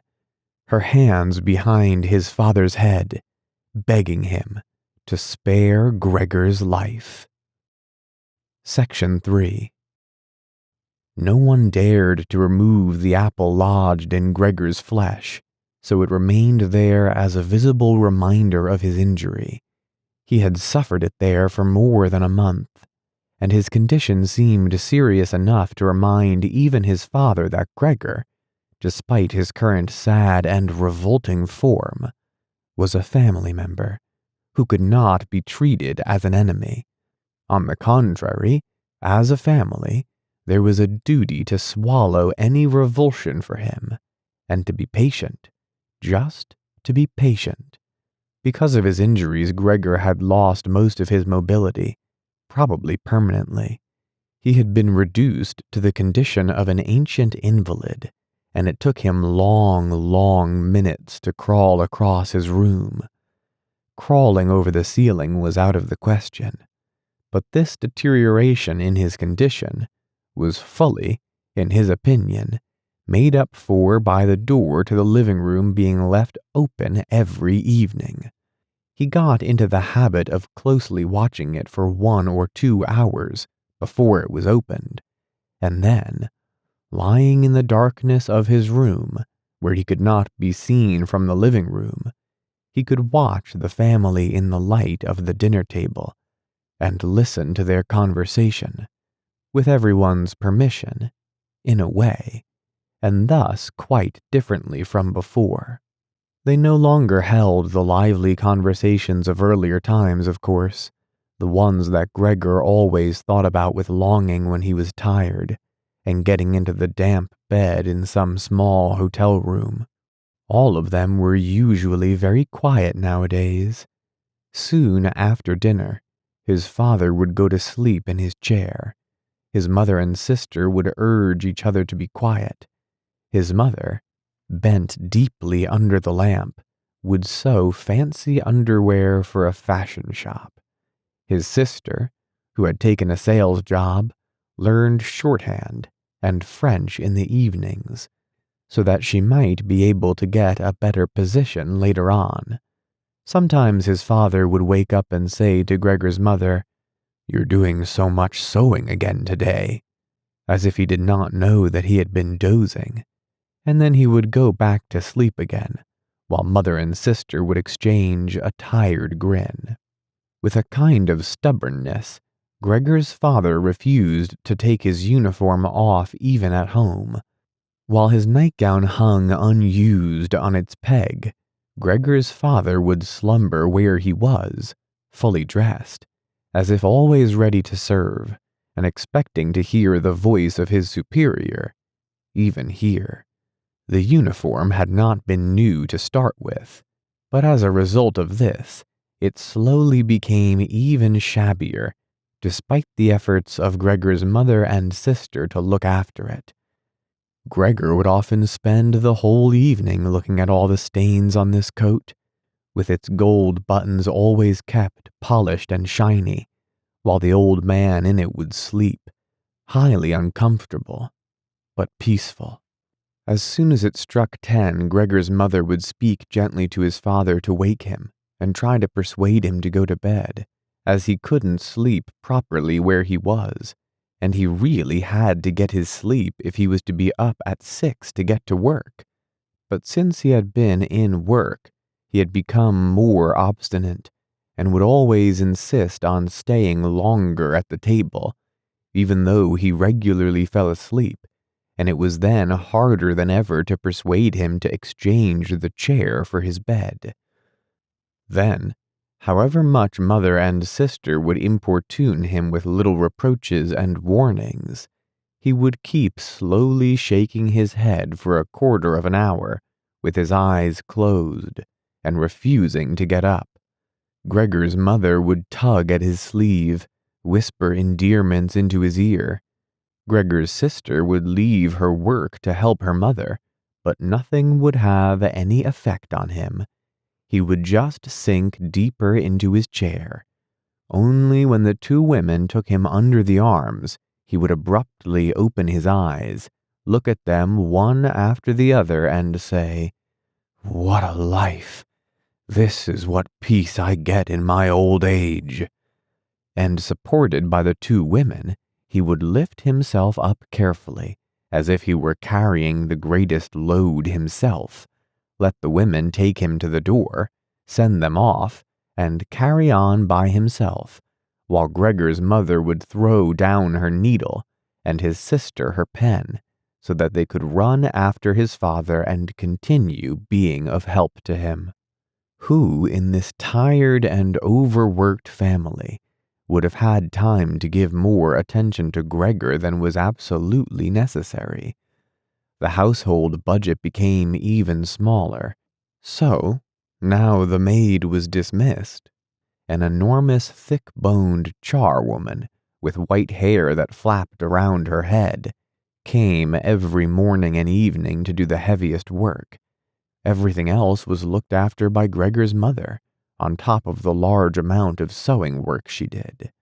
Gregor even learned, listening to the evening conversation about what price they had hoped for, that several items of jewelry belonging to the family had been sold, even though both mother and sister had been very fond of wearing them at functions and celebrations. But the loudest complaint was that although the flat was much too big for their present circumstances, they could not move out of it. There was no imaginable way of transferring Gregor to the new address. He could see quite well, though, that there were more reasons than consideration for him that made it difficult for them to move. It would have been quite easy to transport him in any suitable crate with a few air holes in it. The main thing holding the family back from their decision to move was much more to do with their total despair and the thought that they had been struck with a misfortune unlike anything experienced by anyone else they knew or were related to. They carried out absolutely everything that the world expects from poor people.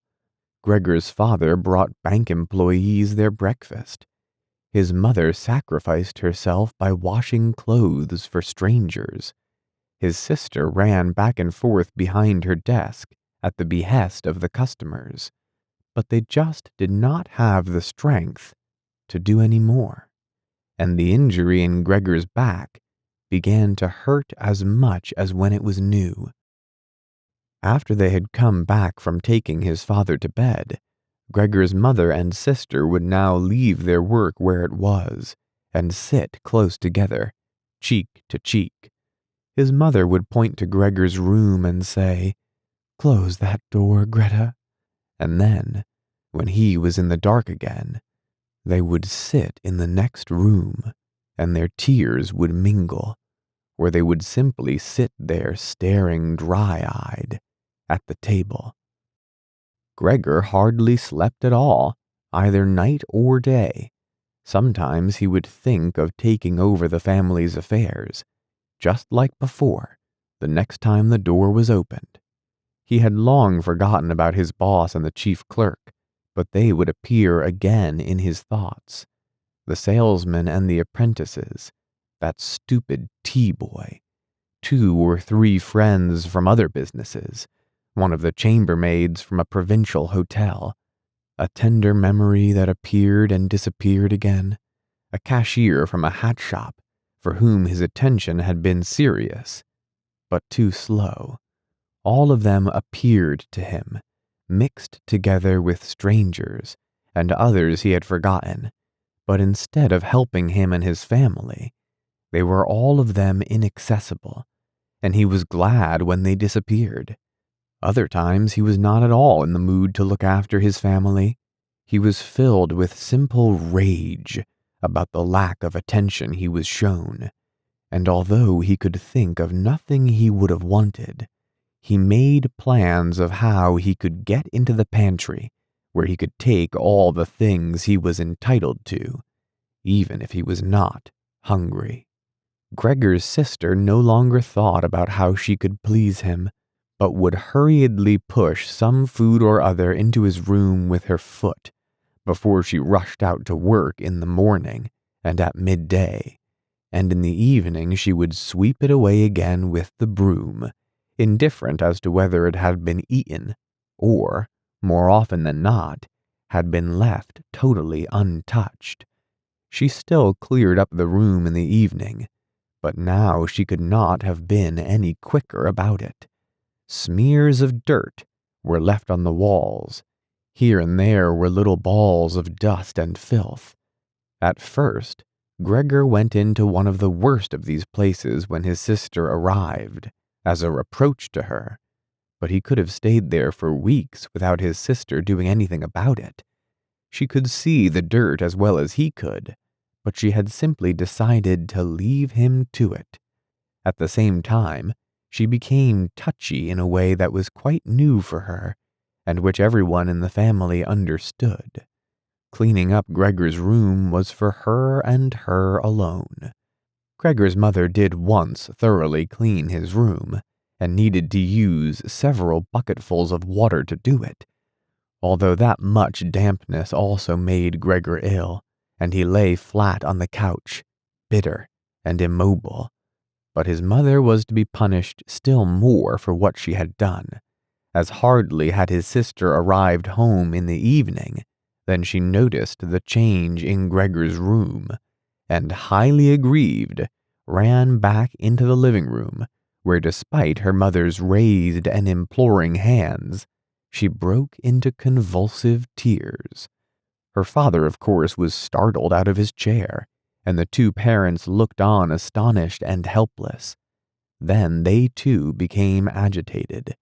Gregor's father, standing to the right of his mother, accused her of not leaving the cleaning of Gregor's room to his sister. From her left, Gregor's sister screamed at her that she was never to clean Gregor's room again, while his mother tried to draw his father, who was beside himself with anger, into the bedroom. His sister, quaking with tears, thumped on the table with her small fists, and Gregor hissed in anger that no one had even thought of closing the door to save him the sight of this and all its noise. Gregor's sister was exhausted from going out to work, and looking after Gregor as she had done before was even more work for her. But even so, his mother ought certainly not to have taken her place. Gregor, on the other hand, ought not to be neglected. Now, though, the charwoman was here. This elderly widow, with a robust bone structure that made her able to withstand the hardest of things in her long life, wasn't really repelled by Gregor. Just by chance one day, rather than any real curiosity, she opened the door to Gregor's room and found herself face to face with him. He was taken totally by surprise. No one was chasing him, but he began to rush to and fro, while she just stood there in amazement, with her hands crossed in front of her. From then on, she never failed to open the door slightly every evening and morning, and look briefly in on him. At first she would call to him as she did so, with words that she probably considered friendly, such as, "Come on then, you old dung beetle," or "Look at the dung beetle there." Gregor never responded to being spoken to in that way, but just remained where he was, without moving, as if the door had never even been opened. If only they had told this charwoman to clean up his room every day, instead of letting her disturb him for no reason whenever she felt like it. One day, early in the morning when a heavy rain struck the window panes, perhaps indicating that spring was coming, she began to speak to him in that way once again. Gregor was so resentful of it that he started to move toward her. He was slow and infirm, but it was like a kind of attack. Instead of being afraid, the charwoman just lifted up one of the chairs from near the door and stood there with her mouth open, clearly intending not to close her mouth until the chair in her hand had been slammed down into Gregor's back. "Aren't you coming any closer then?" she asked when Gregor turned round again, and she calmly put the chair back in the corner. Gregor had almost entirely stopped eating. Only if he happened to find himself next to the food that had been prepared for him, he might take some of it into his mouth to play with it, leave it there for a few hours, and then, more often than not, spit it out again. At first he thought it was distress at the state of his room that stopped him eating, but he had soon got used to the changes made there. They had got into the habit of putting things into his room that they had no room for anywhere else, and there were now many such things, as one of the rooms in the flat had been rented out to 3 gentlemen. These earnest gentlemen, all 3 of them had full beards, as Gregor learned peering through the crack in the door one day, were painfully insistent on things being tidy. This meant not only in their own room, but since they had taken a room in this establishment, in the entire flat, and especially in the kitchen. Unnecessary clutter was something they could not tolerate, especially if it was dirty. They had, moreover, brought most of their own furnishings and equipment with them. For this reason, many things had become superfluous, which, although they could not be sold, the family did not wish to discard. All these things found their way into Gregor's room. The dustbins from the kitchen found their way in there too. The charwoman was always in a hurry, and anything she couldn't use for the time being, she would just chuck in there. He, fortunately, would usually see no more than the object and the hand that held it. The woman most likely meant to fetch the things back out again when she had time and the opportunity, or to throw everything out in one go. But what actually happened was that they were left where they landed when they had first been thrown, unless Gregor made his way through the junk and moved it somewhere else. At first he moved it because, with no other room free where he could crawl about, he was forced to. But later on he came to enjoy it, although moving about in that way left him sad and tired to death, and he would remain immobile for hours afterwards. The gentleman who rented the room would sometimes take their evening meal at home in the living room that was used by everyone, and so the door to his room was often kept closed in the evening. But Gregor found it easy to give up having the door open. He had, after all, often failed to make use of it when it was open, and without his family having noticed it, lain in his room in its darkest corner. One time, though, the charwoman left the door to the living room slightly open, and it remained open when the gentleman who rented the room came in the evening, and the light was put on. They sat up at the table, where formerly Gregor had taken his meals with his father and mother. They unfolded the serviettes and picked up their knives and forks. Gregor's mother immediately appeared in the doorway with a dish of meat, and soon behind her came his sister, with a dish piled high with potatoes. The food was steaming, and filled the room with its smell. The gentlemen bent over the dishes set in front of them, as if they wanted to test the food before eating it, and the gentleman in the middle, who seemed to count as an authority for the other two, did indeed cut off a piece of meat while it was still in its dish, clearly wishing to establish whether it was sufficiently cooked or whether it should be sent back to the kitchen. It was to his satisfaction, and Gregor's mother and sister, who had been looking on anxiously, began to breathe again and smiled. The family themselves ate in the kitchen. Nonetheless, Gregor's father came into the living room before he went into the kitchen, bowed once with his cap in his hand, and did his round of the table.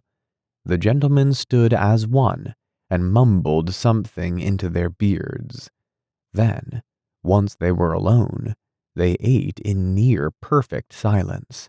It seemed remarkable to Gregor that above all the various noises of eating, their chewing teeth could still be heard, as if they had wanted to show Gregor that you need teeth in order to eat, and it was not possible to perform anything with jaws that are toothless, however nice they might be. "I'd like to eat something," said Gregor anxiously, "but not anything like they're eating. They do feed themselves, and here I am dying." Throughout all this time, Gregor could not remember having heard the violin being played, but this evening it began to be heard from the kitchen. The three gentlemen had already finished their meal. The one in the middle had produced a newspaper, given a page to each of the others, and now they leant back in their chairs reading them and smoking. When the violin began playing, they became attentive, stood up and went on tiptoe over to the door of the hallway where they stood pressed against each other. Someone must have heard them in the kitchen, as Gregor's father called out, "Is the playing perhaps unpleasant for the gentlemen? We can stop it straight away." "On the contrary," said the middle gentleman, "would the young lady not like to come in and play for us here in the room, where it is, after all, much more cozy and comfortable?" "Oh, yes, we'd love to," called back Gregor's father, as if he had been the violin player himself. The gentleman stepped back into the room and waited. Gregor's father soon appeared with the music stand, his mother with the music, and his sister with the violin. She calmly prepared everything for her to begin playing. His parents, who had never rented a room out before and therefore showed an exaggerated courtesy towards the three gentlemen, did not even dare to sit on their own chairs. His father leant against the door with his right hand pushed in between two buttons on his uniform coat. His mother, though, was offered a seat by one of the gentlemen, and sat, leaving the chair where the gentleman happened to have placed it, out of the way in a corner. His sister began to play. Father and mother paid close attention, one on each side, to the movements of her hands. Drawn in by the playing, Gregor had dared to come forward a little, and already had his head in the living room.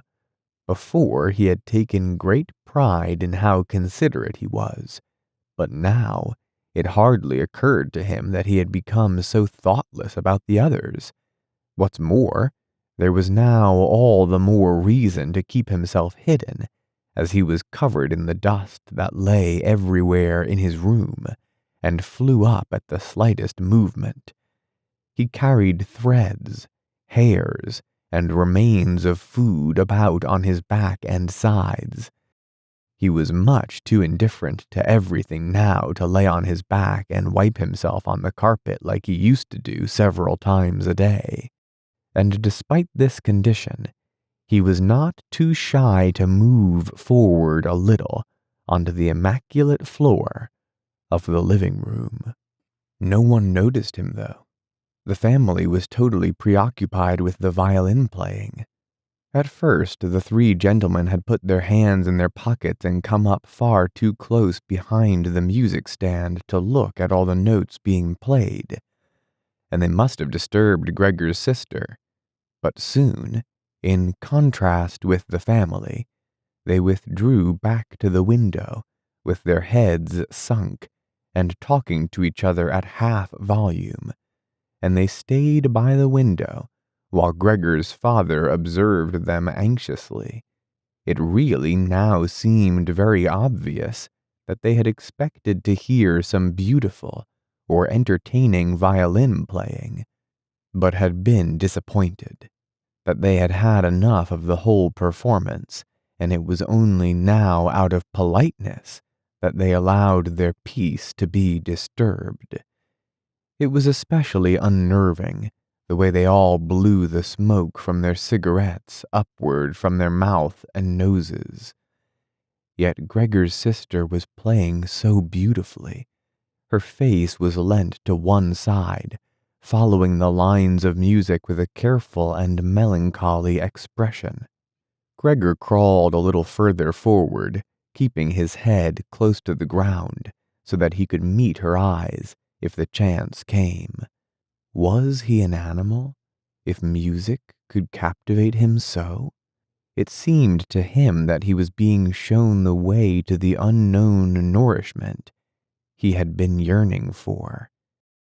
He was determined to make his way forward to his sister and tug at her skirt to show her she might come into his room with her violin, as no one appreciated her playing here as much as he would. He never wanted to let her out of his room, not while he lived anyway. His shocking appearance should for once be of some use to him. He wanted to be at every door of his room at once, to hiss and spit at the attackers. His sister should not be forced to stay with him, though, but stay of her own free will. She would sit beside him on the couch, with her ear bent down to him, while he told her how he had always intended to send her to the conservatory. How he would have told everyone about it last Christmas. Had Christmas really come and gone already? If this misfortune hadn't got in the way, and refused to let anyone dissuade him from it. On hearing all this, his sister would break out in tears of emotion, and Gregor would climb up to her shoulder and kiss her neck, which since she had been going out to work, she had kept free, without any necklace or collar. "Mr. Sampsa!" shouted the middle gentleman to Gregor's father, pointing, without wasting any more words, with his forefinger at Gregor as he slowly moved forward. The violin went silent. The middle of the three gentlemen first smiled at his two friends, shaking his head, and then looked back at Gregor. His father seemed to think it more important to calm the three gentlemen before driving Gregor out, even though they were not at all upset, and seemed to think Gregor was more entertaining than the violin playing had been. He rushed up to them with his arms spread out and attempted to drive them back into their room, at the same time as trying to block their view of Gregor with his body. Now they did become a little annoyed, and it was not clear whether it was his father's behavior that annoyed them, or the dawning realization that they had had a neighbor like Gregor in the next room without knowing it. They asked Gregor's father for explanations, raised their arms like he had, tugged excitedly at their beards, and moved back towards their room only very slowly. Meanwhile, Gregor's sister had overcome the despair she had fallen into when her playing was suddenly interrupted. She had let her hands drop and let violin and bow hang limply for a while, but continued to look at the music as if still playing. But then she suddenly pulled herself together, laid the instrument on her mother's lap, who still sat laboriously struggling for breath where she was, and ran into the next room, which, under pressure from her father, the three gentlemen were more quickly moving toward. Under his sister's experienced hand, the pillows and covers on the beds flew up and were put into order, and she had already finished making the beds and slipped out again before the three gentlemen had reached the room. Gregor's father seemed so obsessed with what he was doing that he forgot all the respect he owed to his tenants. He urged them and pressed them until, when he was already at the door of the room, the middle of the three gentlemen shouted like thunder and stamped his foot, and thereby brought Gregor's father to a halt. "I declare here and now," he said, raising his hand and glancing at Gregor's mother and sister to gain their attention too, "that with regard to the repugnant conditions that prevail in this flat and with this family," here he looked briefly but decisively at the floor, "I give immediate notice on my room. For the days that I have been living here, I will of course pay nothing at all. On the contrary, I will consider whether to proceed with some kind of action for damages from you, and believe me, it will be very easy to set out the grounds for such an action." He was silent and looked straight ahead, as if waiting for something. And indeed, his two friends joined in with the words, "And we also give immediate notice." With that, he took hold of the door handle and slammed the door. Gregor's father staggered back to his seat, feeling his way with his hands, and fell into it.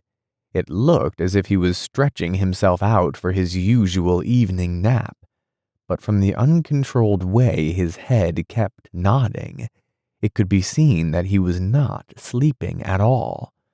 Throughout all this, Gregor had lain still where the three gentlemen had first seen him. His disappointment at the failure of his plan, and perhaps also because he was weak from hunger, made it impossible for him to move. He was sure that everyone would turn on him any moment, and he waited. He was not even startled out of this state when the violin on his mother's lap fell from her trembling fingers and landed loudly on the floor. "Father, Mother," said his sister, hitting the table with her hand as introduction. "We can't carry on like this. Maybe you can't see it, but I can. I don't want to call this monster my brother. All I can say is, we have to try and get rid of it. We've done all that's humanly possible to look after it and be patient. I don't think anyone could accuse us of doing anything wrong." "She's absolutely right," said Gregor's father to himself. His mother, who still had not had time to catch her breath, began to cough dully. Her hand held out in front of her, and a deranged expression in her eyes. Gregor's sister rushed to his mother and put her hand on her forehead. Her words seemed to give Gregor's father some more definite ideas. He sat upright, played with his uniform cap between the plates left by the three gentlemen after their meal, and occasionally looked down at Gregor as he lay there immobile. "We have to try and get rid of it," said Gregor's sister, now speaking only to her father, as her mother was too occupied with coughing to listen. "It'll be the death of both of you. I can see it coming. We can't all work as hard as we have to, and then come home to be tortured like this. We can't endure it. I can't endure it any more." And she broke out so heavily in tears that they flowed down the face of her mother, and she wiped them away with mechanical hand movements. "My child," said her father with sympathy and obvious understanding, "what are we to do?" His sister just shrugged her shoulders as a sign of the helplessness and tears that had taken hold of her, displacing her earlier certainty. "If he could just understand us," said his father almost as a question. His sister shook her hand vigorously through her tears, as a sign that of that there was no question. "If he could just understand us," repeated Gregor's father, closing his eyes in acceptance of his sister's certainty that that was quite impossible. then perhaps we could come to some kind of agreement with him. But as it is, it's got to go, shouted his sister. That's the only way, Father. You've got to get rid of the idea that that's Gregor. We've only harmed ourselves by believing it for so long. How can that be Gregor? If it were Gregor, he would have seen long ago that it's not possible for human beings to live with an animal like that. And he would have gone of his own free will. We wouldn't have a brother any more then, but we could carry on with our lives and remember him with respect.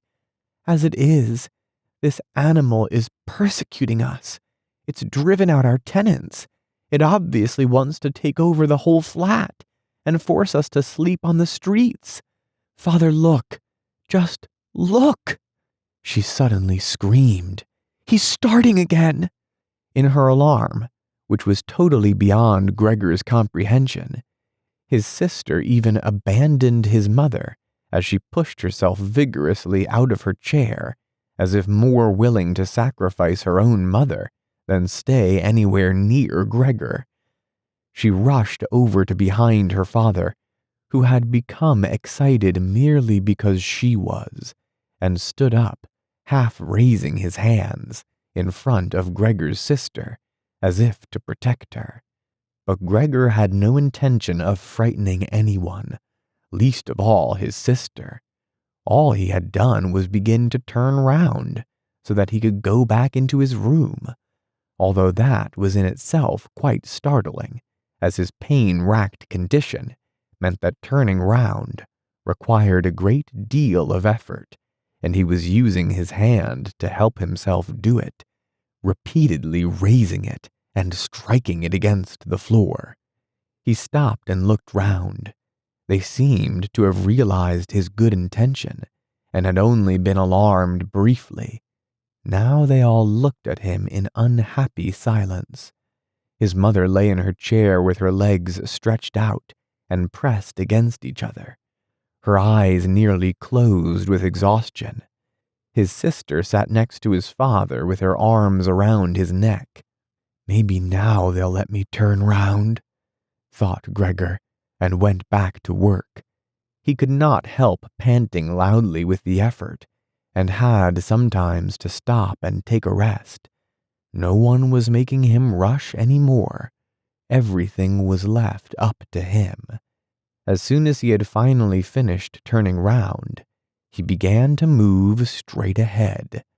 He was amazed at the great distance that separated him from his room, and could not understand how he had covered that distance in his weak state a little while before, and almost without noticing it.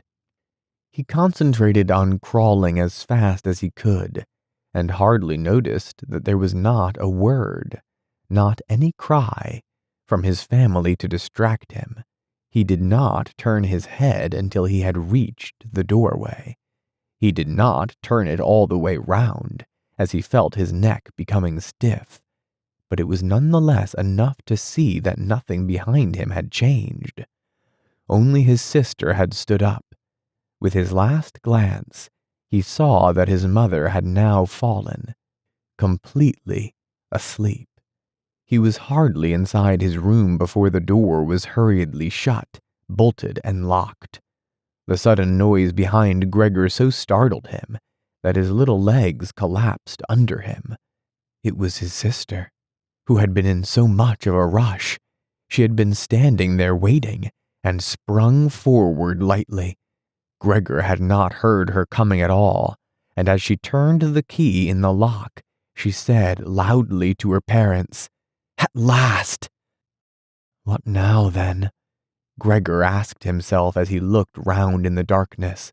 He soon made the discovery that he could no longer move at all. This was no surprise to him. It seemed rather that being able to actually move around on those spindly little legs until then was unnatural. He also felt relatively comfortable. It is true that his entire body was aching, but the pain seemed to be slowly getting weaker and weaker, and would finally disappear altogether. He could already hardly feel the decayed apple in his back, or the inflamed area around it, which was entirely covered in white dust. He thought back of his family, with emotion and love.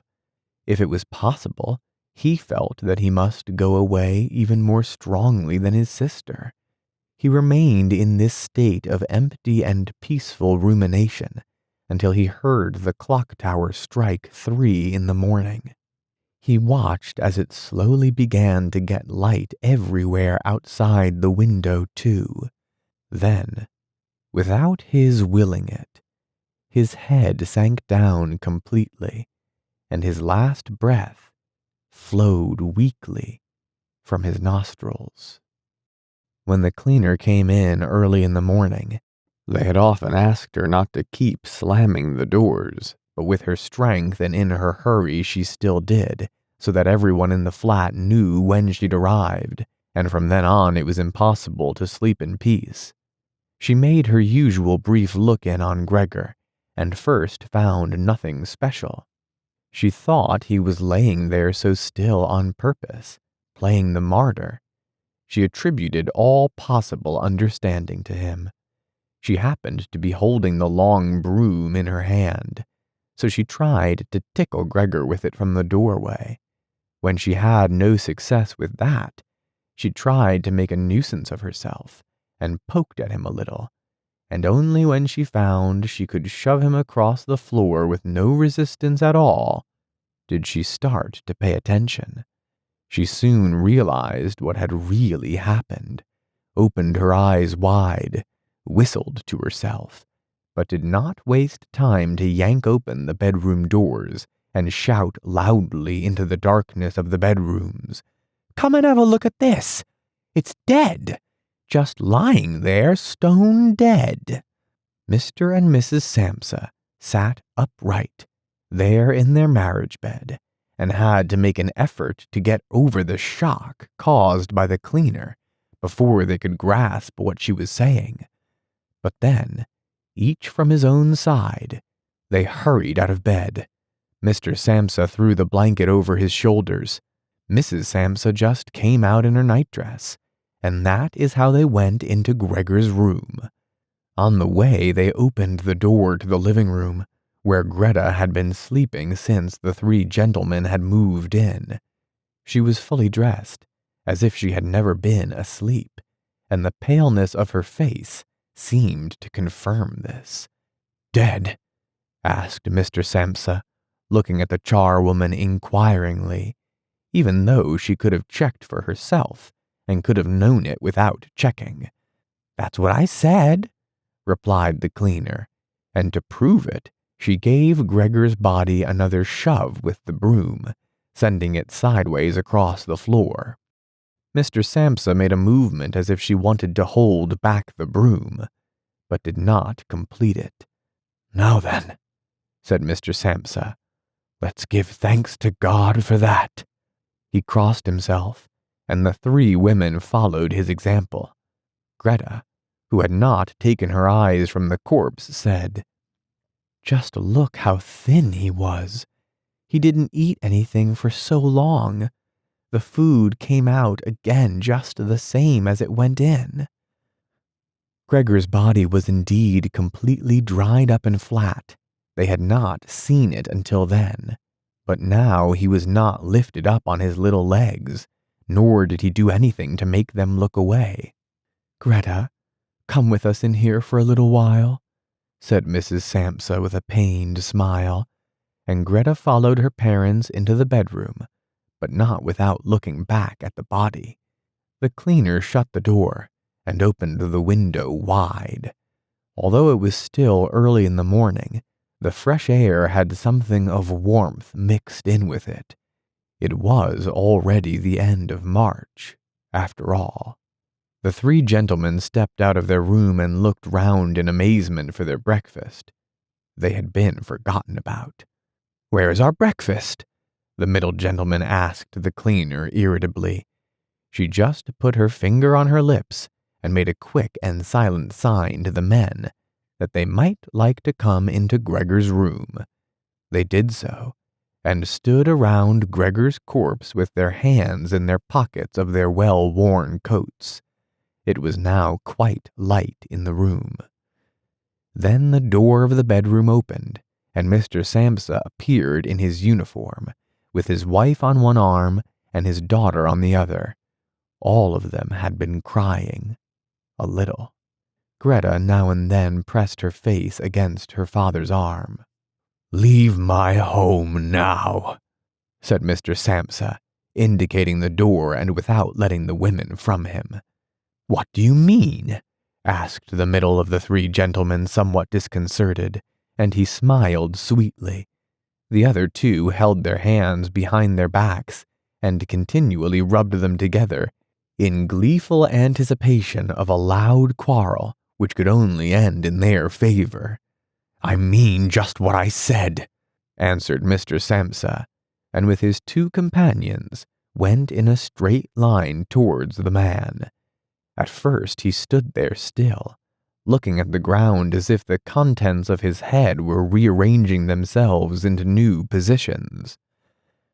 "All right, we'll go then," he said, and looked up at Mr. Samsa as if he had been suddenly overcome with humility and wanted permission again from Mr. Samsa for his decision. Mr. Samsa merely opened his eyes wide and briefly nodded to him several times. At that, and without delay, the man actually did take long strides into the front hallway. His two friends had stopped rubbing their hands some time before and had been listening to what was being said. Now they jumped off after their friend, as if taken with a sudden fear that Mr. Samsa might go into the hallway in front of them and break the connection with their leader. Once there, all three took their hats from the stand, took their sticks from the holder, bowed without a word, and left the premises. Mr. Samsa and the two women followed them out onto the landing, but they had no reason to mistrust the men's intentions, and as they leaned over the landing, they saw how the three gentlemen made slow but steady progress down the many steps. As they turned the corner on each floor, they disappeared and would reappear a few moments later. The further down they went, the more that the Samsa family lost interest in them. When a butcher's boy, proud of posture with his tray on his head, passed them on his way up and came nearer than they were, Mr. Samsa and the women came away from the landing and went, as if relieved, back into the flat. They decided the best way to make use of that day was for relaxation and to go for a walk. Not only had they earned a break from work, but they were in serious need of it. So they sat at the table and wrote 3 letters of excusal, Mr. Samsa to his employers, Mrs. Samsa to her contractor, and Greta to her principal. The cleaner came in while they were writing to tell them she was going. She'd finished her work for that morning. The 3 of them at first just nodded without looking up from what they were writing, and it was only when the cleaner still did not seem to want to leave that they looked up in irritation. "Well?" asked Mr. Samsa. The charwoman stood in the doorway with a smile on her face, as if she had some tremendous good news to report, but would only do it if she was clearly asked to. The almost vertical little ostrich feather on her hat, which had been a source of irritation to Mr. Samsa all the time she had been working for them, swayed gently in all directions. "What is it you want, then?" asked Mrs. Samsa, whom the cleaner had the most respect for. "Yes," she answered, and broke into a friendly laugh that made her unable to speak right away. "Well then, that thing in there, you needn't worry about how you're going to get rid of it. That's all been sorted out." Mrs. Samsa and Greta bent down over their letters, as if intent on continuing with what they were writing. Mr. Samsa saw that the cleaner wanted to start describing everything in detail, but with an outstretched hand, he made it quite clear that she was not to. So, as she was prevented from telling them all about it, she suddenly remembered what a hurry she was in, and clearly peeved, called out, "Cheerio then, everyone," turned round sharply, and left, slamming the door terribly as she went. "Tonight she gets sacked," said Mr. Samsa, but he received no reply from either his wife or his daughter, as the charwoman seemed to have destroyed the peace they had only just gained. They got up and went over to the window, where they remained with their arms around each other. Mr. Samsa twisted round in his chair to look at them, and sat there watching for a while. Then he called out, "Come here, then. Let's forget about all that old stuff, shall we? Come and give me a bit of attention." The two women immediately did as he said, hurrying over to him where they kissed him and hugged him, and then they quickly finished their letters. After that, the three of them left the flat together, which was something they had not done for months, and took the tram out to the open country outside the town. They had the tram, filled with warm sunshine, all to themselves. Leant back comfortably on their seats, they discussed their prospects, and found that on closer examination, they were not at all bad. Until then, they had never asked each other about their work, but all three had jobs, which were very good, and held particularly good promise for the future. The greatest improvement for the time being, of course, would be achieved quite easily by moving house. What they needed now was a flat that was smaller and cheaper than the current one, which had been chosen by Gregor. One that was in a better location, and most of all, more practical. All the time Greta was becoming livelier. With all the worry they had been having of late, her cheeks had become pale.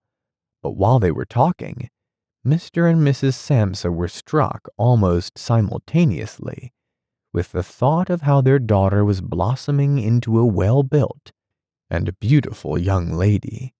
They became quieter, just from each other's glance, and almost without knowing it, they agreed that it would soon be time to find a good man for her. And, as if in confirmation of their new dreams and good intentions, as soon as they reached their destination, Greta was the first to get up, and stretched out her young body.